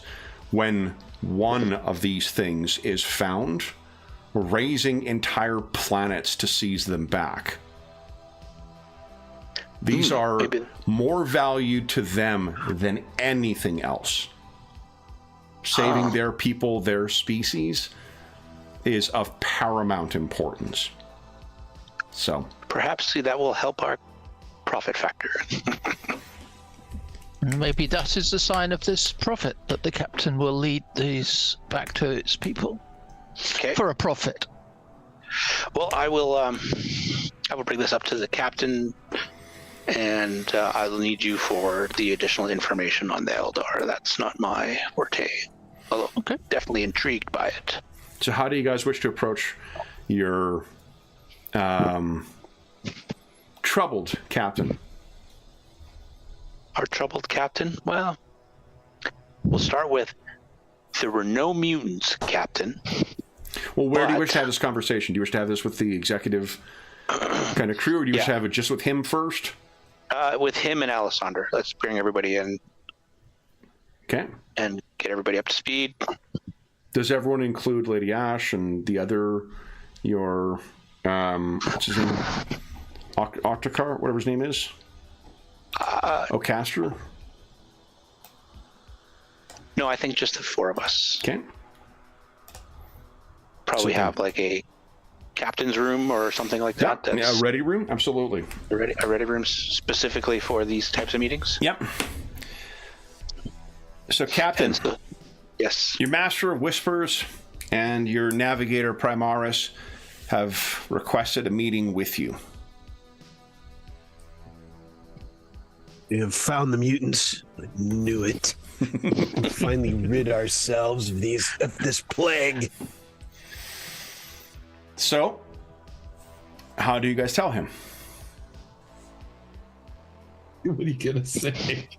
And I think I have outside the room a dozen armsmen ready to go, because I'm convinced that I will dispatch them to rid ourselves of the mutants that Godwin has uncovered.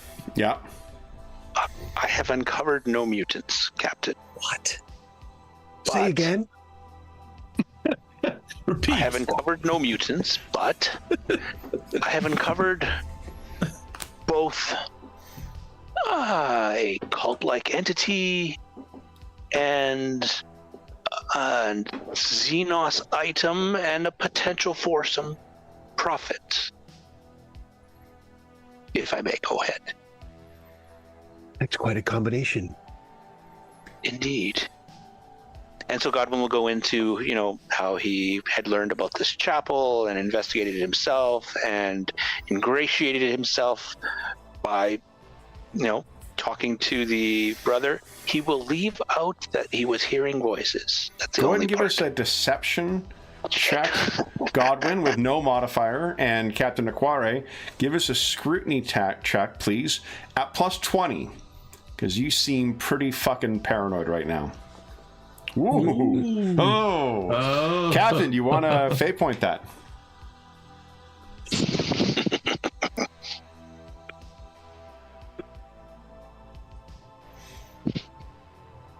No. He is so paranoid. Yeah. So. And then so I'll get to the point where I start talking about the Xenos. I am paranoid. I'm professionally paranoid. Damn it. And when he gets to the Xenos elements and the stone, he'll motion to Regius to help with some of the lore. And then we'll I think if you circle interject back to at all, profit. oh, just one second. If you interject at all, Captain Aquare, what you would be able to determine is that the craft world that Godwin is describing is most certainly the one that you saw in your vision. Visions, plural, because you've seen them multiple times. Then Regis, sorry, what would you... Yeah, just to explain these. This is where the Eldar can seal in the souls of the dead. This is highly, highly valued by the Xenos. Yeah, and if it is the kind of thing, again, they will burn systems to retrieve or to avenge. You would know enough, I think, Red, just to be able to describe how there are places called garden worlds. Worlds that you stumble across in the course of, as the mankind moved out into the galaxy, and they find a planet and they find a place that is incredibly terraformed and welcoming, almost like a jewel left by the God Emperor himself from the Dark Age of technology, and they will settle there, and then the Eldar come knocking, because it was a world created by one of their lost kin. And there may be lost technology or lost people. The Eldar are a very unpredictable species, but singular in their drive when they have a focus for something. So it's something akin to having a unbelievably valued object on your ship, but whether they will trade for it, whether they will just simply try and take it, who knows? It could go either way. You have heard of both. It's the kind of thing that could buy lifetime thanks and gratitude and alliance with Eldar, perhaps freebooters, perhaps Craft World Eldar, perhaps the bizarre Harlequins, even the Dark Eldar still value their... Wait, do they? I actually don't know. For those of you who know more about the 40K... Yeah, do the Dark Eldar, do they keep Spirit Stones too, or is it... I can't remember I'm not offhand. sure, I don't think lore-wise. so. They're very much off into their own. Yeah, they're all nuts. Like they may do something with Broken, Eldar spirits as well, but with their witches. But certainly all those other kinds, the privateers, the freebooters, the Harlequin, the Craft World Eldar, would value this more than almost anything else. So, returning back to the element of this that could be beneficial to yourself and your family and our ship. But we also have this group of individuals that needs to be enlightened, I believe all those. Regis, would you give us one more Xenos lore check? Mm-hmm. This time I think it's challenging, so just no modifier.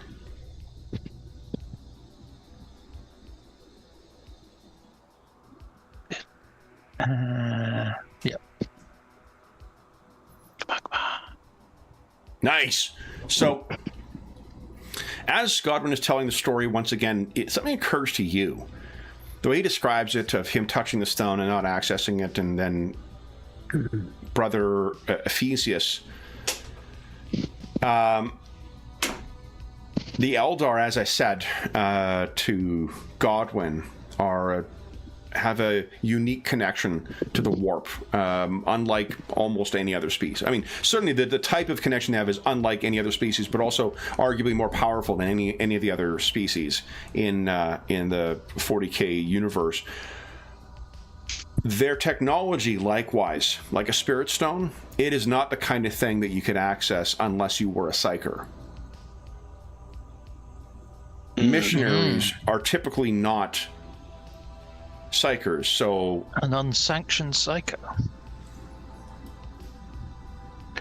Or is he being influenced by someone, perhaps? Well, if Dave is asking, no, that's not. Okay. You would have to have that kind of ability to connect in order to do that. You're either a psyker or you're not. Psychers can contact your mind, but like to access the technology the way that he physically did. Yeah, it would have to be, and unfortunately, what that also means is that he's probably would be considered a mutant. The psychers. Captain, maybe I did uncover a mutant then. Well, again, so the thing is Regis, you guys have witnessed a month of like this hunt through the crews to try and find mutants. Yeah, totally. With a clipboard in hand. Yeah. Well, I mean, a clipboard hanging from a servo skull. Of course. That's what I meant. Of course. Yeah. But, so you would have that context in whether you want to share that insight with the captain. Because if the captain, in the state of mind he is in, I will leave it to Sean to make the determination. It does sound like he's probably going to read the worst possible intent behind whatever is going on down there if there is a mutant who is leading this cult. Right. Yeah, I'll hold it would you back. say I'm that? not so much. I'm more worried about a psycho being in charge of this cult, apart from the captain being bonkers. Beg your pardon. So, with this knowledge, can I use my Psyniscience to focus on this and see if I detect any signs of other psychic behavior in that area, in that part of the ship? Well, you have been searching with Psynescence while in warp before, when that thing was on board, and you found no odd, thing. That might be that he's just such a paltry level of power that he's not registering, or this shit has been hidden from you by some other mind. And while in the warp, that would be, with all the ambient interruptions from the warp and the interaction of that with the Geller field, it's just going to be, it's trying to listen to a pin drop in a, crowded dance hall. If you went down there and inspected it, that's a different matter. But if we're going to go down there and inspect, we also better be ready to do something about it.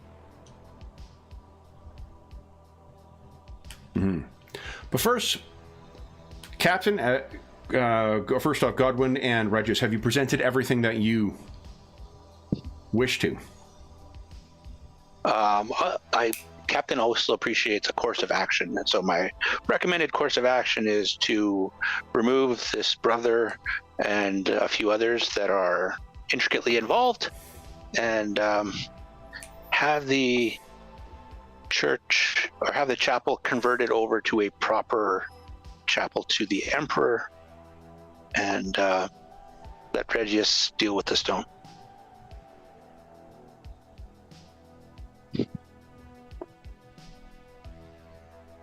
Captain. What would you do with the stone, Regius? Thing is, it's not just the stone. The stone you've seen is part of, this is what Regis would know, is set into Wraithbone, which is what Eldar's ship is made of.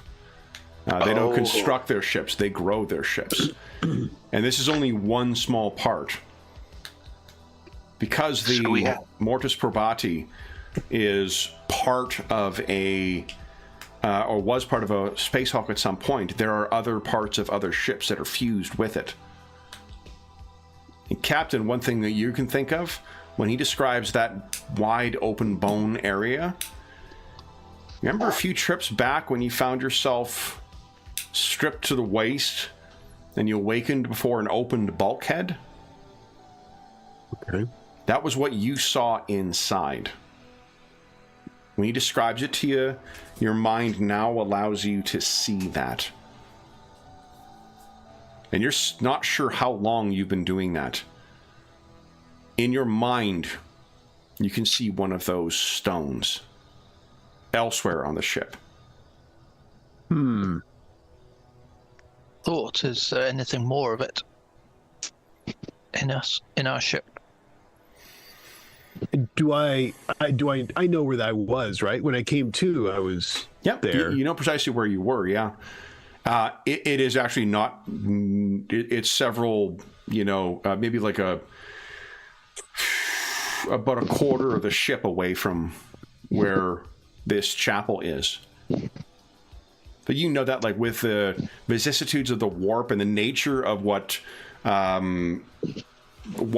Space Hulks are, and drifting in, drifting out, it could be fused throughout. There could be parts of this throughout the ship. I think I say,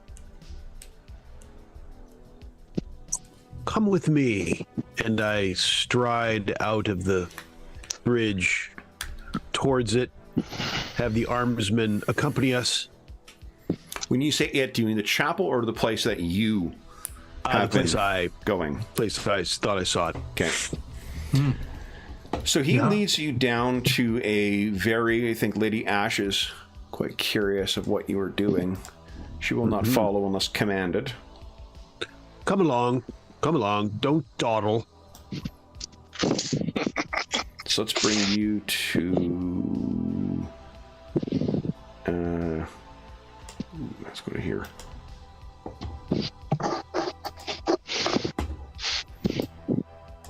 This may complicate things dealing with the Eldar, Captain, obviously. So, if they want to repossess multiple chunks of our ship. Yeah. So you bring everyone down to this one area, and you can see there is a pry bar concealed. And Captain Aquari, you seem to know precisely where it is. I'll have the armsmen clear the area, clear the and keep a perimeter. Okay, so we need they some set up space here, dealing with ship's business. Yep, they give you the Aquare sign and clear the corridor. And then with the same practice motion that you saw, whatever his name is, Vorgan, do coop, pops it out, places it down. Godwin, you see a smaller section, very similar to what you saw before, and another of these dull-colored stones there. And Captain Aquare, you're hitting this, and there is a flush of emotion that hits you. Would you give us a willpower check, please? This will be challenging, so no modifier. You catch yourself. You maybe take a half, not a half step back, but you almost look like you're going to, and then catch yourself.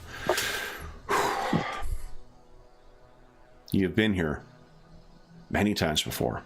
I think I was unclothed. This is why he's been stripping all the crew members. Chekhov's topless captain. What you described triggered a memory. I'd seen this, but I didn't know what I was looking at. And now, with all the information, it takes on a sinister hue now. Lady Ash steps forward, and she gestures to the stone. Captain, may I? Yes. So she steps forward, places her hand on the stone, her eyes kind of flash. And she turns and looks at you, Captain. Resting her staff on her shoulder, she reaches her hand out towards you.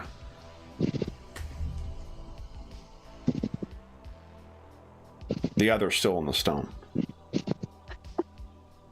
She's the sorcerer. What are we doing, Lady Ash? I'll approach her. What are we doing? Take my hand and see with clarity. I'll give an eyebrow to Regius, the other warp traveler, and with a practiced captain sigh, I'll go ahead and give her my hand. Your mind is flooded by the same just tempest of emotions and sensations and thoughts that you saw before. The vision of the shepherd is before you.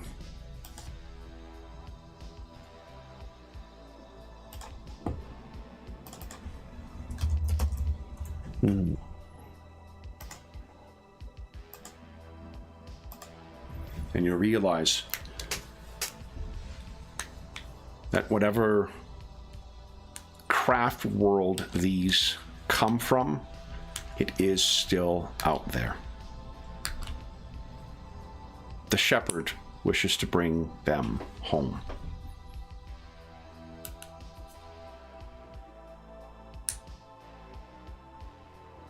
I will retrieve my hand.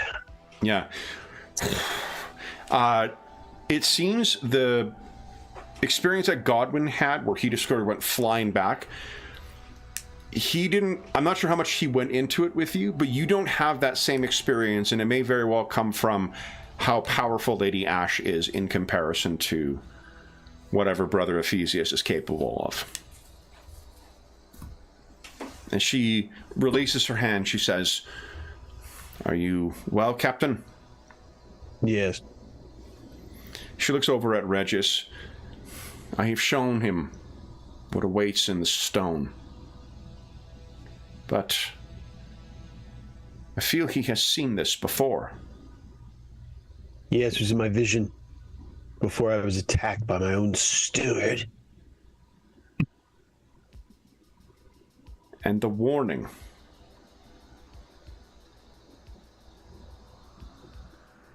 There's a consciousness on this ship, I think. An elder consciousness. It tries to bring them home. And But I wonder what that would mean for us.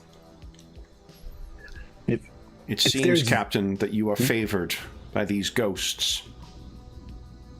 Of course I'm favored. Well, in addition to that, Captain, Brother Ephesius thinks, or has been led to believe, that you are the one that will lead these souls home. That you are the one responsible for. So perhaps the entities in the stones are encouraging you. That's why they saved you. Maybe they're trying to keep you alive because you're the one that's going to bring them home. If that's their belief. Did they save me? They warned you? You would know, yeah, you may be asking the others. You know that something warned you and awoke. So, oh, I see. Otherwise, what would have stopped your steward from planting that power sword through your chest in your sleep? I was hoping my steward wanted a sporting fight. I suppose not. No. If Captain Aquari hasn't thought about that before, perhaps now's when he realizes, like, fuck, like, yeah. if he hadn't been awakened from that dream, he'd be dead. Yeah. Oh, yeah. Well, we need to. I'd like to know. I'd like to have a better idea of how much of the ship this is in. Whether it may be inseparable. And if it's as valuable as you say, Regius, to the Xenos, then I wonder if we're not even speaking of selling the Mortis Probati to them. Exactly. Can they remove what they want without destroying the ship? Which would not go well for us. And that's on the other hand, the spirit seems to favor you. So maybe there is hope there. And profit. And where there is hope, there is profit, of course. Yes. Well, and since in knowing what we're dealing with here in advance, and with it is, if it's as valuable as we think to them, then we're prepared. I mean, one, we select a location that is advantageous to us. Not necessarily threatening to them, but is not in some vagaries of the outer rim, if you will. You know, some place where we have resources that they would hesitate to take it from us by force. And second, that we have another ship we can immediately take to. If we were going to sell them the Mortis Pravati, then us and the crew would have another ship ready to be boarded to turn over the Mortis Pravati to them for quite a price. That's my thought. Regius, just thinking back to one of the things we talked about the webway, if part of the thinking things in terms of profit factor, remember profit factor is kind of an abstracted value, that you guys have in your overall enterprise in this in the Expanse. One thing as an example of what you could trade for, knowledge of the region and those areas, worlds that others could not access but that you would have a way of going to, like those are simply from a metagame kind of level. That's the kind of stuff that would have huge windfalls to your profit factor. What about safer travel through the warp? Some other way to navigate or guide through the warp that this is just Godwin thinking like, this is terrible. If they're so good with the warp, couldn't they give us some more information on how to get through this in not 240 days? Yeah, Kev, I don't know offhand because I can't remember what stuff is in the Battlefleet Coronis book or some of the or the core book for shipbuilding stuff, but I imagine there is stuff that is like Xenos technology or other things. That's precisely what rogue traders often do, is they'll grab, not only just like the personal equipment, but shit they've incorporated into their vessel. The whatever it is, the Wraithbane hull or whatever your hull is that you've got on this, that itself is probably Xenos technology, not something that the Empire or the Imperium would produce, right? So, yeah, that's another thing you could trade for that's beyond just like, give us X amount of credits, Interesting. Seem easier just to sell them the ship. And if it turns out that this stone there's any more instances of it throughout the ship, it even makes the argument stronger. But it may. But now that we know what we're looking for, Captain, Maybe now that we they know can what we're looking extract what for, they need without. What's that? now that we know that we're looking for, can Regius and Lady Ash expand the search? I think if you bring Ocaster in on this, then probably I've given him like 3 different names. I'm just gonna go back to his token and try to remember. I think it's Ocaster. I think that's right. Octus Ocaster, yeah. I was about to say I do not remember. Oculus. So I think when we named him, like as soon as his name was given, we immediately got it wrong, and we've been getting it wrong ever since. So, but he is the Engiseer Prime on the ship, right? So using his technology to try and kind of determine with the speaking to the machine spirits in the ship where there are unusual things.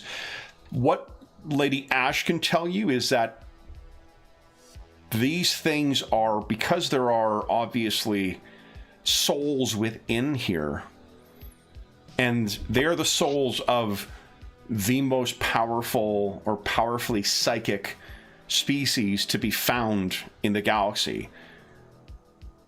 They are seemingly very easily able to conceal their presence. We were able to contact it by touching it. She couldn't even contact it by being next to it. So it'll be endeavor. You guys do have almost a month of time to, tip to tail search this thing. I think in that time, if that is the, apart from keeping the ship running, if that's the main objective, is to identify how much of the ship is actually made up of, this Eldar vessel. Well, and looking for mutants. Captain, I have an alternate solution to the one I proposed earlier. Perhaps we reward Brother Ephesius for his find. We make it known that he's found something that we will potentially be able to trade, and we reward him instead of punish him or make him disappear, as would otherwise have been the solution. This improves morale.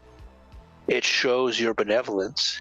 It shows that we are not here to punish the crew, but offer advancement, and also that we take opportunities for growth quite seriously. Maybe there are other pockets on the ship where people believe they have opportunities. You might see some of these pop up on your own. People might present them to us as opportunities, looking to advance themselves and helping us identify potential more stones.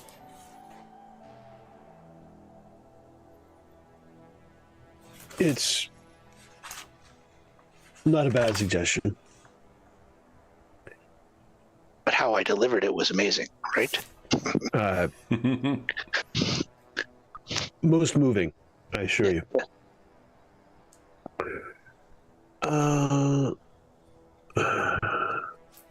Is there any downside to the crew becoming aware of this existence? Because someone's going to touch it. But they have to be a psyker in order for it to transfer the information to learn what it really truly is. And I mean, like, the ship would have to be full of mutants gifted in, psychic powers in order to be like that, Captain. So, I mean, his hands are going white-knuckled. Yeah. I fear the crew, I can see hundreds licking these things, trying to... Well, we don't want them tearing open walls to find them, but if they know of these, we should, encourage that they turn them in. Lady Ash will ask, Captain, you would know better than I how do you think your crew would react to learning that their home, while passing through the warp and after being preyed upon by a beast of this space,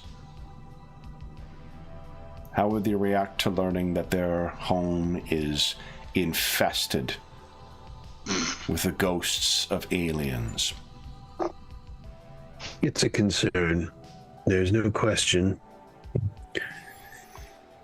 Especially, it's possible that it's riddled throughout the ship. We don't know, but it's possible. Do we need to tell them what it is, per se, in detail?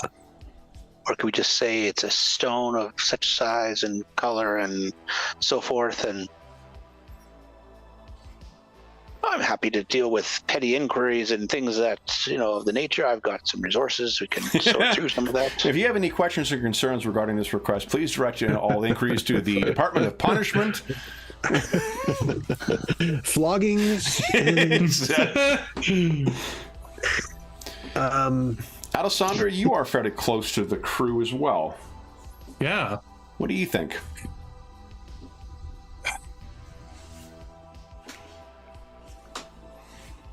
I'm not against Godwin's suggestion, creating positive morale for the men, but this is a dangerous situation, I feel. Negotiating for potentially something that could help us through the warp. I'm all for that. I wonder if we could even another similar thought is to perhaps propose that they trade us ships. They give us one of their own for ours. Some upgrades, some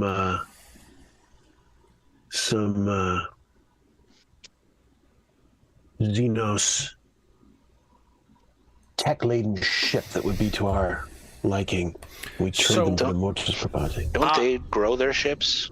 Well, they grow the craft worlds. I actually don't know if they're ships like this size, like they're non-craft world ships, whether they incorporate spirit stones into the structures themselves. I know, like, out of your character's knowledge, Eldar all carry around a stone so that if they die, their spirit goes in there, because if it doesn't go in there, it gets consumed by Slaanesh. Is it Slaanesh? Yeah, Slaanesh. Yeah, it is. Yeah. It's torn up and consumed. The Eldar basically caused the birth of one of the ruinous powers because they're a powerfully psychic, unbelievably emotive species whose whole civilization fell to corruption and degeneracy. And whether that's a feeding in of the negative emotions in the warp, as the warp gets more fucked, their connection to it gets more fucked and they spiral towards it. But the cataclysm that caused the Eye of Chaos was the birth of Slaanesh, while effectively the Eldar died, and it prevented them from ever having their souls go anywhere other than into the bowels of Slaanesh. So I don't know. Which is why they take it so seriously, these things. Yeah. Yes. Well, eternal soul being devoured by ruinous power. Yeah, that sounds terrible. That'll do it.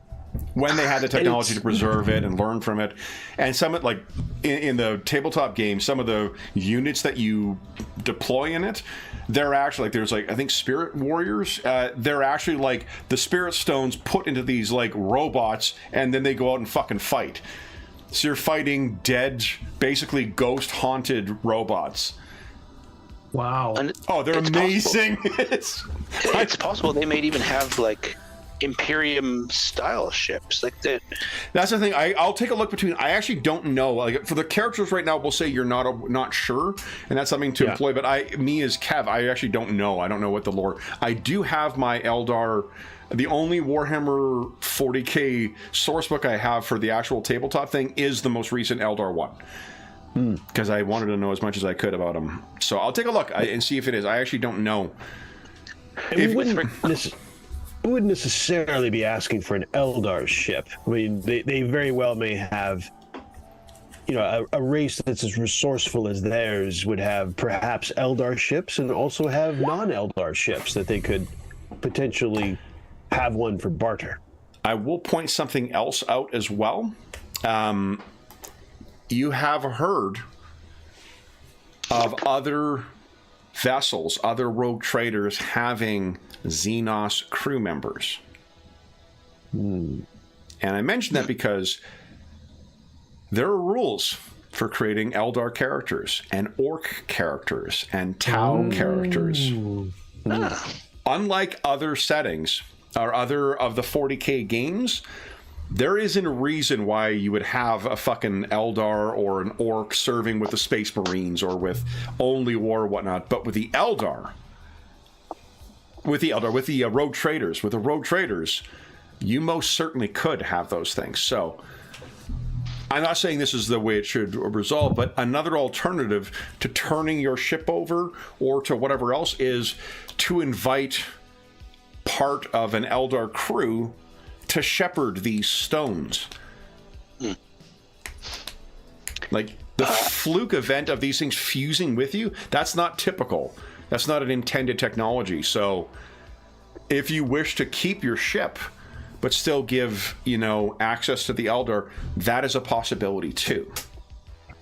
Interesting. With regards to this brother who has access to the stone, Lady Ash, Regius, any recommendations? He's a psyker, and he's unwilling to go quietly. If perhaps we call it a promotion and he disappears into some fabled position, or... Lady Ash, Captain, do you feel there is any threat from this brother Ephesius now?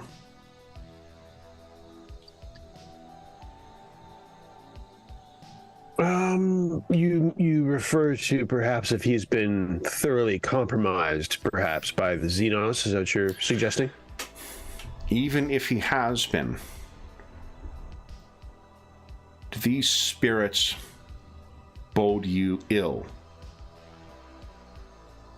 If he is their plaything, but their intent is that you see them home, will he not be doing the same, serving you, albeit at the behest of another master? Yes, I'm not particularly. I wasn't at least particularly worried about the priest. I mean, especially now that we know who he is, especially now we know what's going on. It's a little more disquieting on when it's surreptitious. But now that it's out in the open, we can keep an eye on things, and as we operate, I'm not particularly concerned about and the priest yourself, at this time. Captain, if I might ask. And she looks at the wall, the wraith bone in there, the stone. How did you know to find this here? I didn't. I didn't know. I didn't know it existed in the ship, but I did come to see it. I just didn't know what I was looking at. And I'm not sure why it didn't register. I mean, my simple explanation is I didn't know what it was and I moved on, but maybe there was something more to it, like it didn't want to be recognized yet or something. Are you intentionally hiding that you have blackouts and awaken before this thing? I'm not. I see no reason to go into the naked. Yeah. So give us a deception check, and everyone else give us a scrutiny or awareness check. Dealer's choice. Now I'll roll for Lady Ash. 0 + 0. Yeah, this is challenging, yeah. Go. Okay, 1.4. Regis, your captain is hiding something. No, are you re-rolling, Godwin? Nice. Come on, roll. Oh my god! Oh boy. So, Regis, you're aware Don't that... try to out-captain the captain, Godwin. My goodness. So as the captain is explaining this stuff, I think, Regis, if you spare a look over at Lady Ash, she gives you a knowing look like... there is something more to this. And looks back at the captain as he finishes his explanation. Alessander, Godwin, seems reasonable to you. Absolutely. Captain does some peculiar stuff sometimes. I mean, he spent a month now, like, checking the number of arms and legs on some of the crew members. So, like, he just has some peculiar interest. What rogue captain or Lord Captain rogue trader, you know, isn't a little unusual. Look, Eclectic, we like to say. I got my own secrets too, so you know, I don't. I don't necessarily dig too deep. Glass houses, Alessander. Glass houses, my friend. Exactly. Regis, An unusual view from you, Captain. An unusual. What's that? I guess. An unusual view from you, Captain. View in the sense of not worried about the priest. You mean? Yeah, you seem to be very relaxed on this. It seems most unlike you. Can you share more? Well, triple check if he's a mutant, and then we'll space him if he is. But presuming he's not, I see perhaps the structure of a considerable mercantile deal to be done here. Either, well, hopefully both of a material benefit and perhaps some kind of future relationship. Now, I don't know. Do we know why the priest was chosen? Was he chosen? It seems like he might have been chosen by the souls. But if he's a psyker, then they're rare, so he would be self-selecting. If he was a latent psyker. So we do believe he's a psyker. Is that correct? Yeah. Lady Ash would say it would be... How would one become a psyker? Or be a latent? You're born one. So does that mean he's also a mutant? Well, he's a psyker, so sort of. Psychers are viewed as mutants, but not quite the same thing. You're talking me into this. No, I'm just curious. So either the stone detected him, or he accidentally touched it, and he triggered it. It won't have created him. He is what he is. So, Captain Acquired might be a little troubled. I was feeling better about him a moment ago. Well, I'm thinking more about yourself. If all of them are saying that it requires a psyker Who else to is bridge the contact with the Interesting. stone, why are you having visions? mutant? Kill a mutant. I mean, And that is a perfect psychological. Oh, because it's like he hates. I'm not what really he sure is. my ego is going to allow me to worry about me. I don't think that's in my. I'm not sure it's in my DNA. Oh, I've always felt you're obsessed about me. Well, one thing to consider, Captain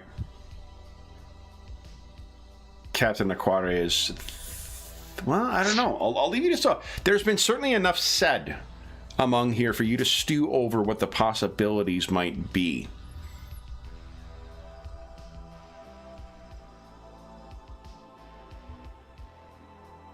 I don't think anyone's accusing you of being a secret psyker.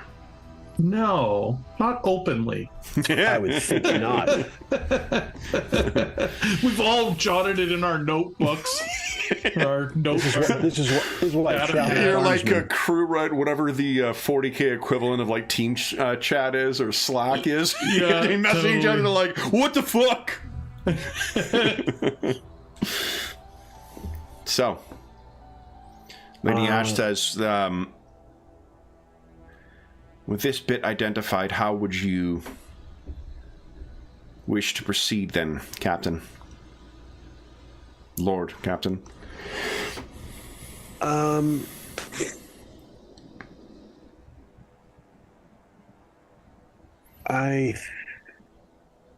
Well, we need to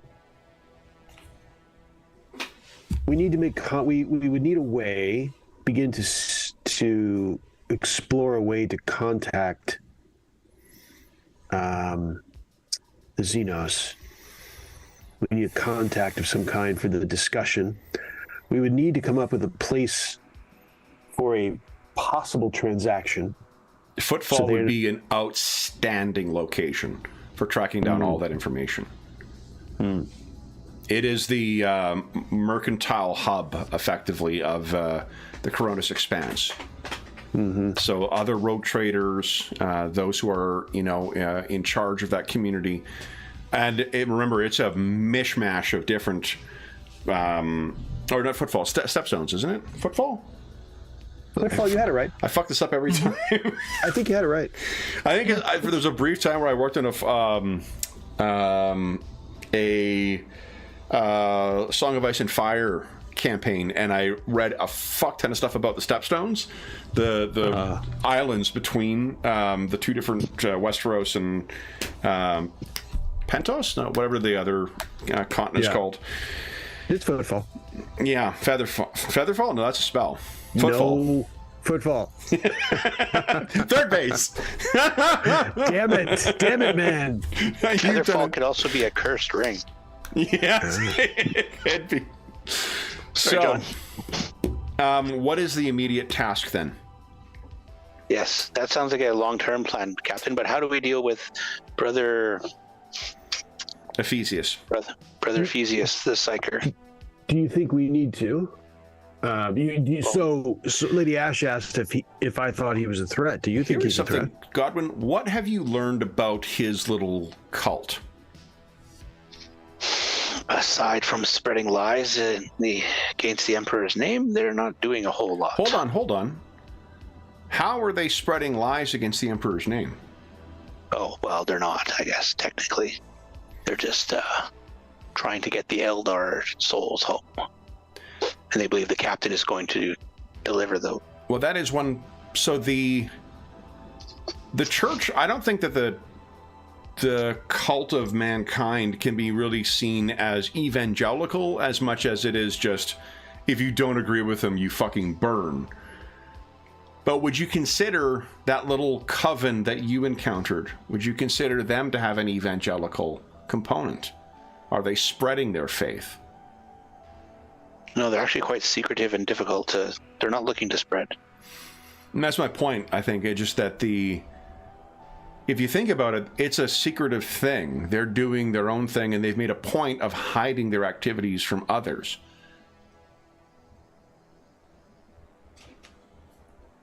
So perhaps we don't need to deal with him at all at the moment. He's perhaps will provide himself a resource when it comes time as we get deeper into this potential transaction. Only thing I can think of is that, assuming you're right, that he is in fact a unknown psyker. Unsanctioned. Unsanctioned psyker, that he doesn't... they are vulnerable, and just have to keep an eye that he does not fall to such warp vulnerabilities, so he does not know what he has. But he has such a portal in his head. Lady Ash says, I could assume responsibility to ensure that he is not a threat in that way. Well, Good. Let us do that. I would even offer the possibility, although this is getting ahead of ourselves a bit, that, psychers are useful. Psychers are valuable. So I don't know if there's any possibility of him being trained to be useful in his potential powers. Trained and promoted. Family. Huh? Trained and promoted. Good for morale. He would have, Captain, no value as an astropath. His connection to the Emperor would need to be forged. But while ensuring he is not a threat, I could try and assist in the refinement of his raw talents. Yes, at the very least, see that he's not a threat, and that maybe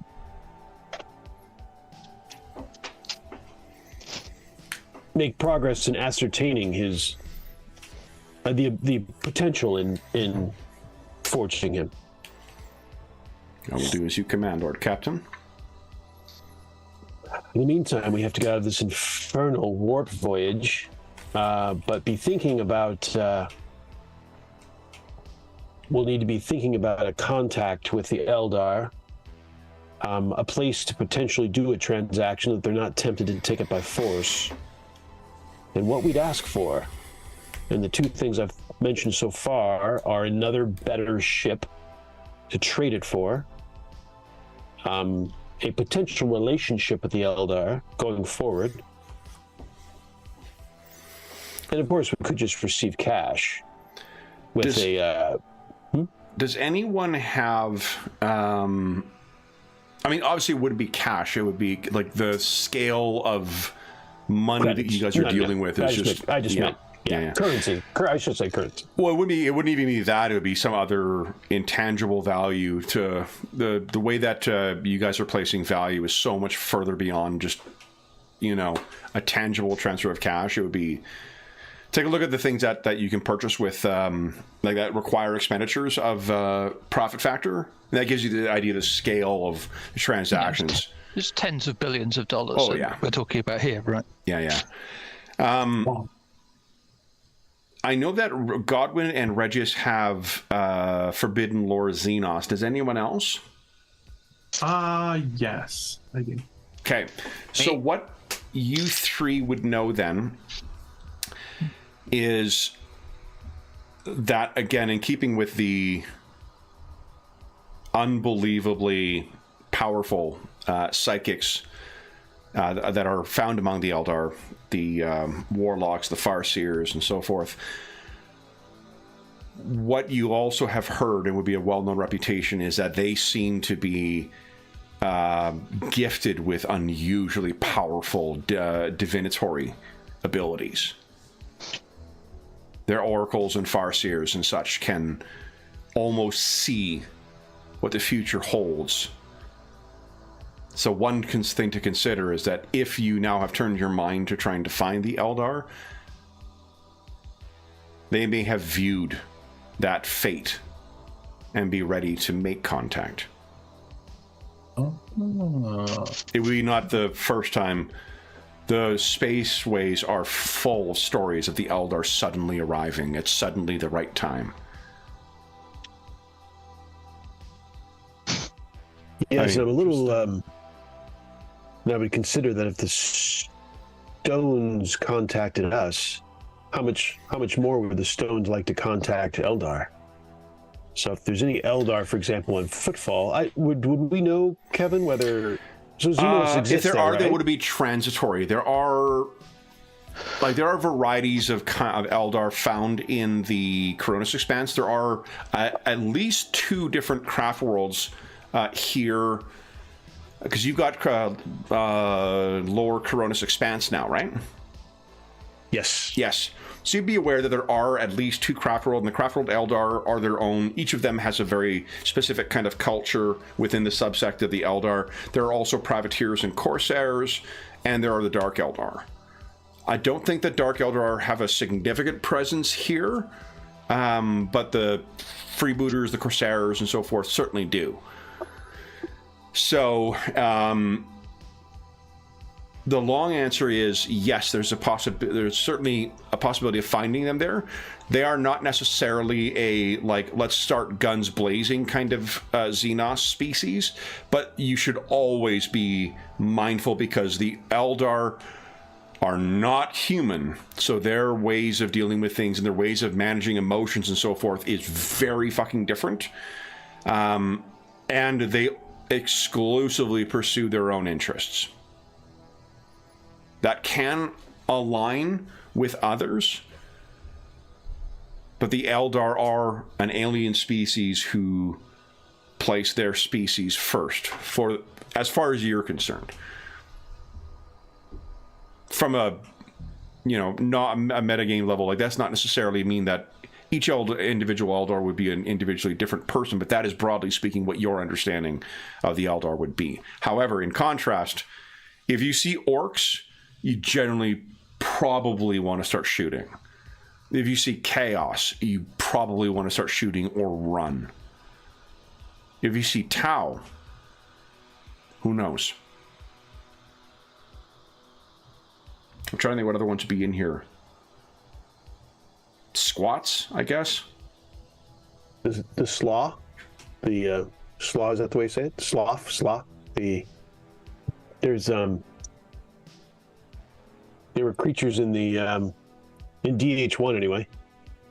The which ones? SLAUGH. They were tough, super tough, and they could. Oh yeah. They could change their appearance. They could assume someone's face, if I recall correctly. Oh, I don't think they're in the Chronos Expanse. Oh, I'm not sure about the Chronos Expanse. To be honest, that's true. I was just thinking Xenos. That's all. Oh, definitely. Yeah. No, they're not here as far as I know. Yeah, you're probably right. Yeah, but I'm trying to think what the other.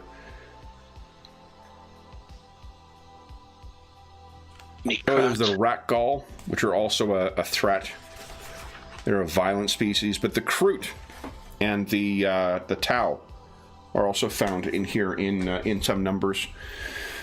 So the Eldar, I think if Footfall is a great first place to start. If for no other reason than to send the word out with other rogue traders that you are seeking to trade with them, But again, they may already know. It's just the Eldar are inscrutable in that way. What about trying to commune through the stone itself? We have a powerful psyker. And... You do, yeah. The what Regis could, because you rolled well before, it is a repository, not a communication tool. So you cannot message it out to send a message out to other Eldar. But the other thing is, I guess, is this is a long run. Eldar, like other sentient species, are subject to corruption. And if corruption makes its way in your ship, it could corrupt those stones as surely as it could corrupt any one of your souls. Well, it's a good thing we're not going to be in the warp for an extended time. I assure you, none of us are corrupt. It's outrageous. Any such accusation. Or suffering from any trouble. Hey, I don't know what you're talking about. A tentacle comes up from behind Captain Aquari's back and wipes his forehead. Goes back. I black out and take off my clothes and start opening panels. Exactly. So then, are the instructions for this next 25-day period, Lady Ash to contact Brother Ephesius and give some structure to his training? Yes. And don't let him become all the risks of a unsanctioned psyker, and evaluate him for progression. Because otherwise we'll have to give him to the black ships. Oh, yeah. Yeah. Like, if he was turned over, it's very unlikely that he would... you'd ever see him again.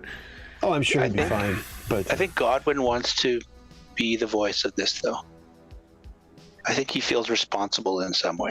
So he wants to go with Lady Ash and or Regius and speak to the brother and let him know that, you know, the captain, I've spoken to the captain, and we are going to do our best to try and get those souls to their home.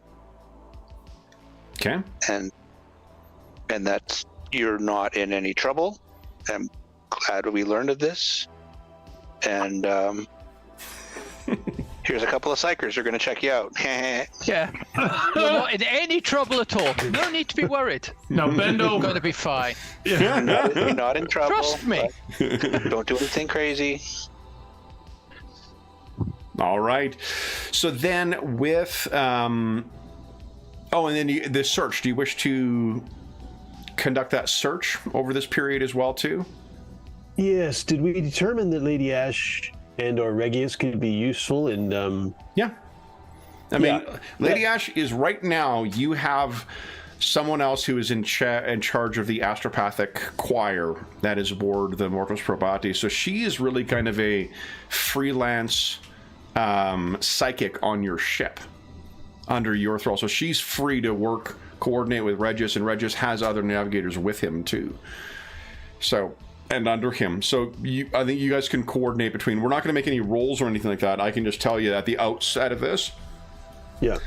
I can tell you that you are able to identify that 18% of the Mortis Probati is, you could say, infested with, you could say incorporated, you could say Blessed. is made up of this wraith bone and stones. And a further 9% is other Xenos technology.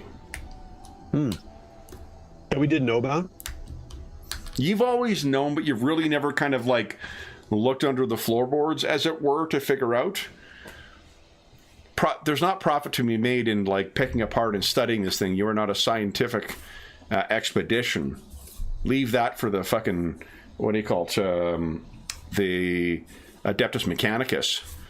This is to get you out and make profit, and it's an exceptional vessel for that. It just turns out that 27% of your ship is Xenos technology. Well, This Regius. is actually quite good. It helps us. Oh, And it enormous. could make the ship more valuable to the potentially as they get their stones back. Well, If we this is make a also deal with one Yeah, huge but then we have advantage. to have a. Well, I would say one huge advantage, especially like on a long voyage like this. The thing that allows Regius to pick which of the encounters to face is because of the hull of the ship. Yeah.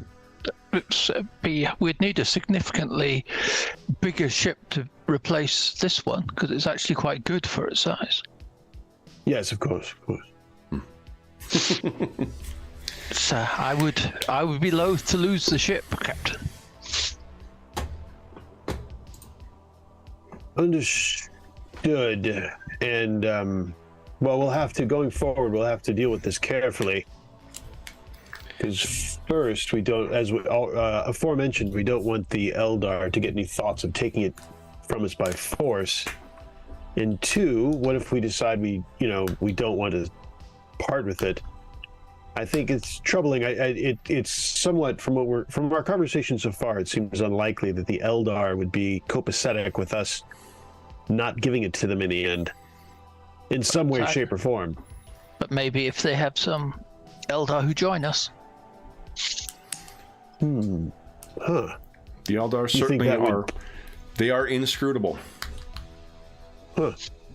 You think that might satisfy them for us? Maybe Maintaining if they can possession of commune and stones. retain access to the stones, and maybe Huh. Eldar on board could be that is how they could assist us. Our Can they relationship with them. can they remove the stones but leave the bones? Well, we don't know. Like But if they can't, is what we're saying. If they, Yeah. they maybe come with the ship. And then who knows what benefits may come from having an Eldar on board. Tempting. Sounds like Jeff's new character. Who knows what we can learn from the Eldar. Hey, I haven't died yet. No, I'm not saying you're dead. But remember we talked about having like alternate characters and Yeah, totally. taking No, I different know. people? Yeah. I'm just making a joke. So then our last thing to face before we're done our first quarter of the voyage is to either select a delusion mirage, a psychic one that will cause potentially more hallucinations amongst the crew, or a warp storm. That's that physical one that damages the ship if you don't avoid it. Warp storm. Let's do that. Warp storm, baby. So then it is a warp navigation or navigation warp check at plus 15. At your leisure. We got a ton of fate points left too. We know where that got us at the end of last episode. Oh, still Nice. Okay. 5. Success. Good. Then it is Alessander. Alessander, would you give us a pilot spacecraft test? No pressure at plus 10.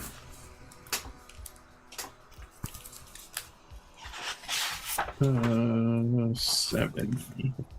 I got fate points to burn. But you only do it once, though. I know. Whoa! But a success anyway.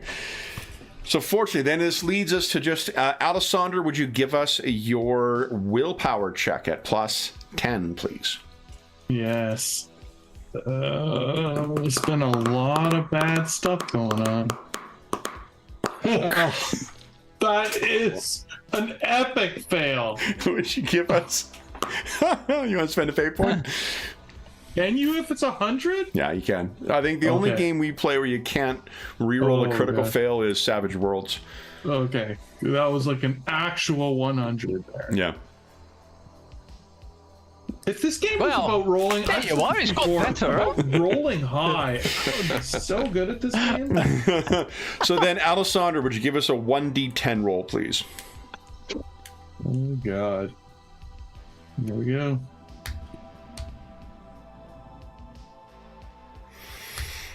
Only 3 this time. Not too bad. So then, Kind of restrained myself. and I think you already got your corruption point there, Godwin. You guys are 60 days into the voyage. And that's where we're going to leave our crew of explorers for the time being. So then, let's see here. Oh, I'm already on the main screen. That was a lot of fun, guys. You know, we were talking about a lot just before we get into the outro. We were talking before we after last session when we rolled this extraordinarily long voyage about like, oh fuck, like is this going to be, you know, blah, blah, blah. I think this was a great way of demonstrating how that kind of long voyage can happen and there can be interesting things to do in the crew in that time. Yeah. And you guys have responded really well to Alessander's potential, his specific hallucinations. That worked out, I think, quite well. So, which is a long way of saying, like, you know, we should have had more faith in the game that, like, they would have known the game. They've thought this contingency before, you know, and that they, so then for those listening at home, thank you so much for joining us for part 19 of our campaign, I think. And yeah, session 19 of our campaign and part 1 of Long is the Way. Feel free to search for the rest of that quote too, and you will enjoy the predicament our explorers find themselves in. You guys get your usual batch of XP as well. As is always the case, if you have any comments, questions, or concerns regarding the session, the campaign, or the game we're playing, please do not hesitate to leave a comment in the comment section of the video, and I'll endeavor to reply in a timely fashion. And there's also a link in the description of this video to the Dungeon Musings Discord server, where we have a channel dedicated to 40K games, or Warhammer games in general, for 40K and for fantasy. I don't think we've got one for this campaign yet, but I need to look at, over the holidays, doing some rejigging of the channels on the server. But in addition to the games we run on the channel, there's also a ton of other great stuff like Game Master discussion, or finding a group, or virtual tabletop discussions, or just, there's a really, really great community that's built up over the years over there, and you are more than welcome to join us. There is also a link down below to our friends at Noble Knight Games. Noble Knight Games is the preeminent unionized retailer of hard-to-find and out-of-print RPGs in North America. Not only do they have a fantastic selection of new role-playing games, board games, and card games, they have an unmatched selection of hard-to-find and out-of-print RPGs. And if they do not have in stock something that is listed, you can put it on a want list, and when it does come in stock, they will send you an email, and you can pick it up at your leisure. And if you make a purchase of $10 or more through their website, be sure to enter the code FALLMUSER, all caps, all one word, and you will save yourself 10% in your purchase. And I can't remember if that stacks with their current holiday sale or not, but it might.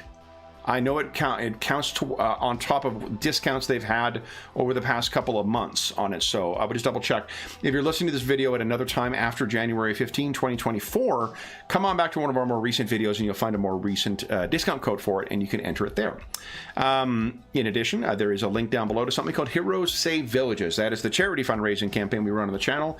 It benefits the SOS Children's Villages International Charity, a really incredible organization active in over 130 countries, benefiting over 80,000 orphaned and abandoned children. And all donations that go through that link go directly to SOS Children's Villages International. None of it goes to the channel or any other middleman. It just goes to benefit the kids who are serviced by SOS Children's Villages International. As a small way of saying thank you, over this past year, we have been running a 6-part campaign that has been shaped by donors. The Year of Ill Omens campaign has taken us from the dawn of the Roman Empire to the Viking Age to 19th century China to Cold War Berlin and to the golden age of piracy. And tomorrow we will be wrapping up our year-long campaign with our final session set in the 1980s, played with the D20 Modern system, and with our heroes playing a group of unlicensed paranormal investigators. So if you have been following that, although I saw someone had posted they've been saving all of them to binge together. That's going to be interesting because we have been building towards this big conclusion, and hopefully we'll resolve it. So if you have, first off, thank you so much to the donors to help to make this campaign possible. This has been an enormous amount of fun, and next year we look forward to sharing what new ways we'll be saying thank you to donors through that, who donate through that link. And again, all donations through that link go directly to them. None of it goes to the channel or any other middleman. It just goes to help out the kids who benefit from them. The last thing I will say is an enormous thank you to our stalwart explorers. So good to have a full crew tonight. So Dave, James, Jeffrey, and Sean, thank you so much for playing tonight, guys. It is so much fun role-playing through this crew. Yeah, and this wasn't nearly as horrific and terrifying as we thought it might have been after we rolled 240 days of warp travel. Yeah, really.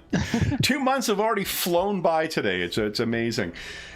So we will be. So here's the interesting thing: we half our crew is gone in the 2 weeks from now, the next session. So what we are tentatively planning is to have a war story in this campaign. We'll be playing with one of the new Warhammer 40K RPGs, Wrath and Glory or Imperium Maledictum, and we'll do a one-shot that'll be set up with among the crew of the Mortis Probati, probably, or at least connected to them.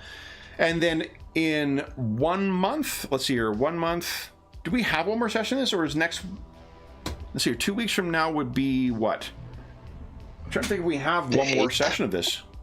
I think it's the 8th. I think we do, don't we? Or maybe we're running out of time here. So the next one will be the 8th, and then the one after that will be 22nd, which is when we're on holiday. So next session, this will be our final session of Rogue Trader for the year, but we will be back next year, and then we're right into the holidays. But in 2 weeks' time, though, we're going to have an awesome war story that I will look forward to sharing more information about as we get closer to the date. But until then, we hope that we gave you a few hours to take your mind off the troubles of our world and think about the troubles that our heroes are finding amongst their crew. Or is it opportunities? I think the Eldar word for crisis and opportunity is the same. No, I'm kidding.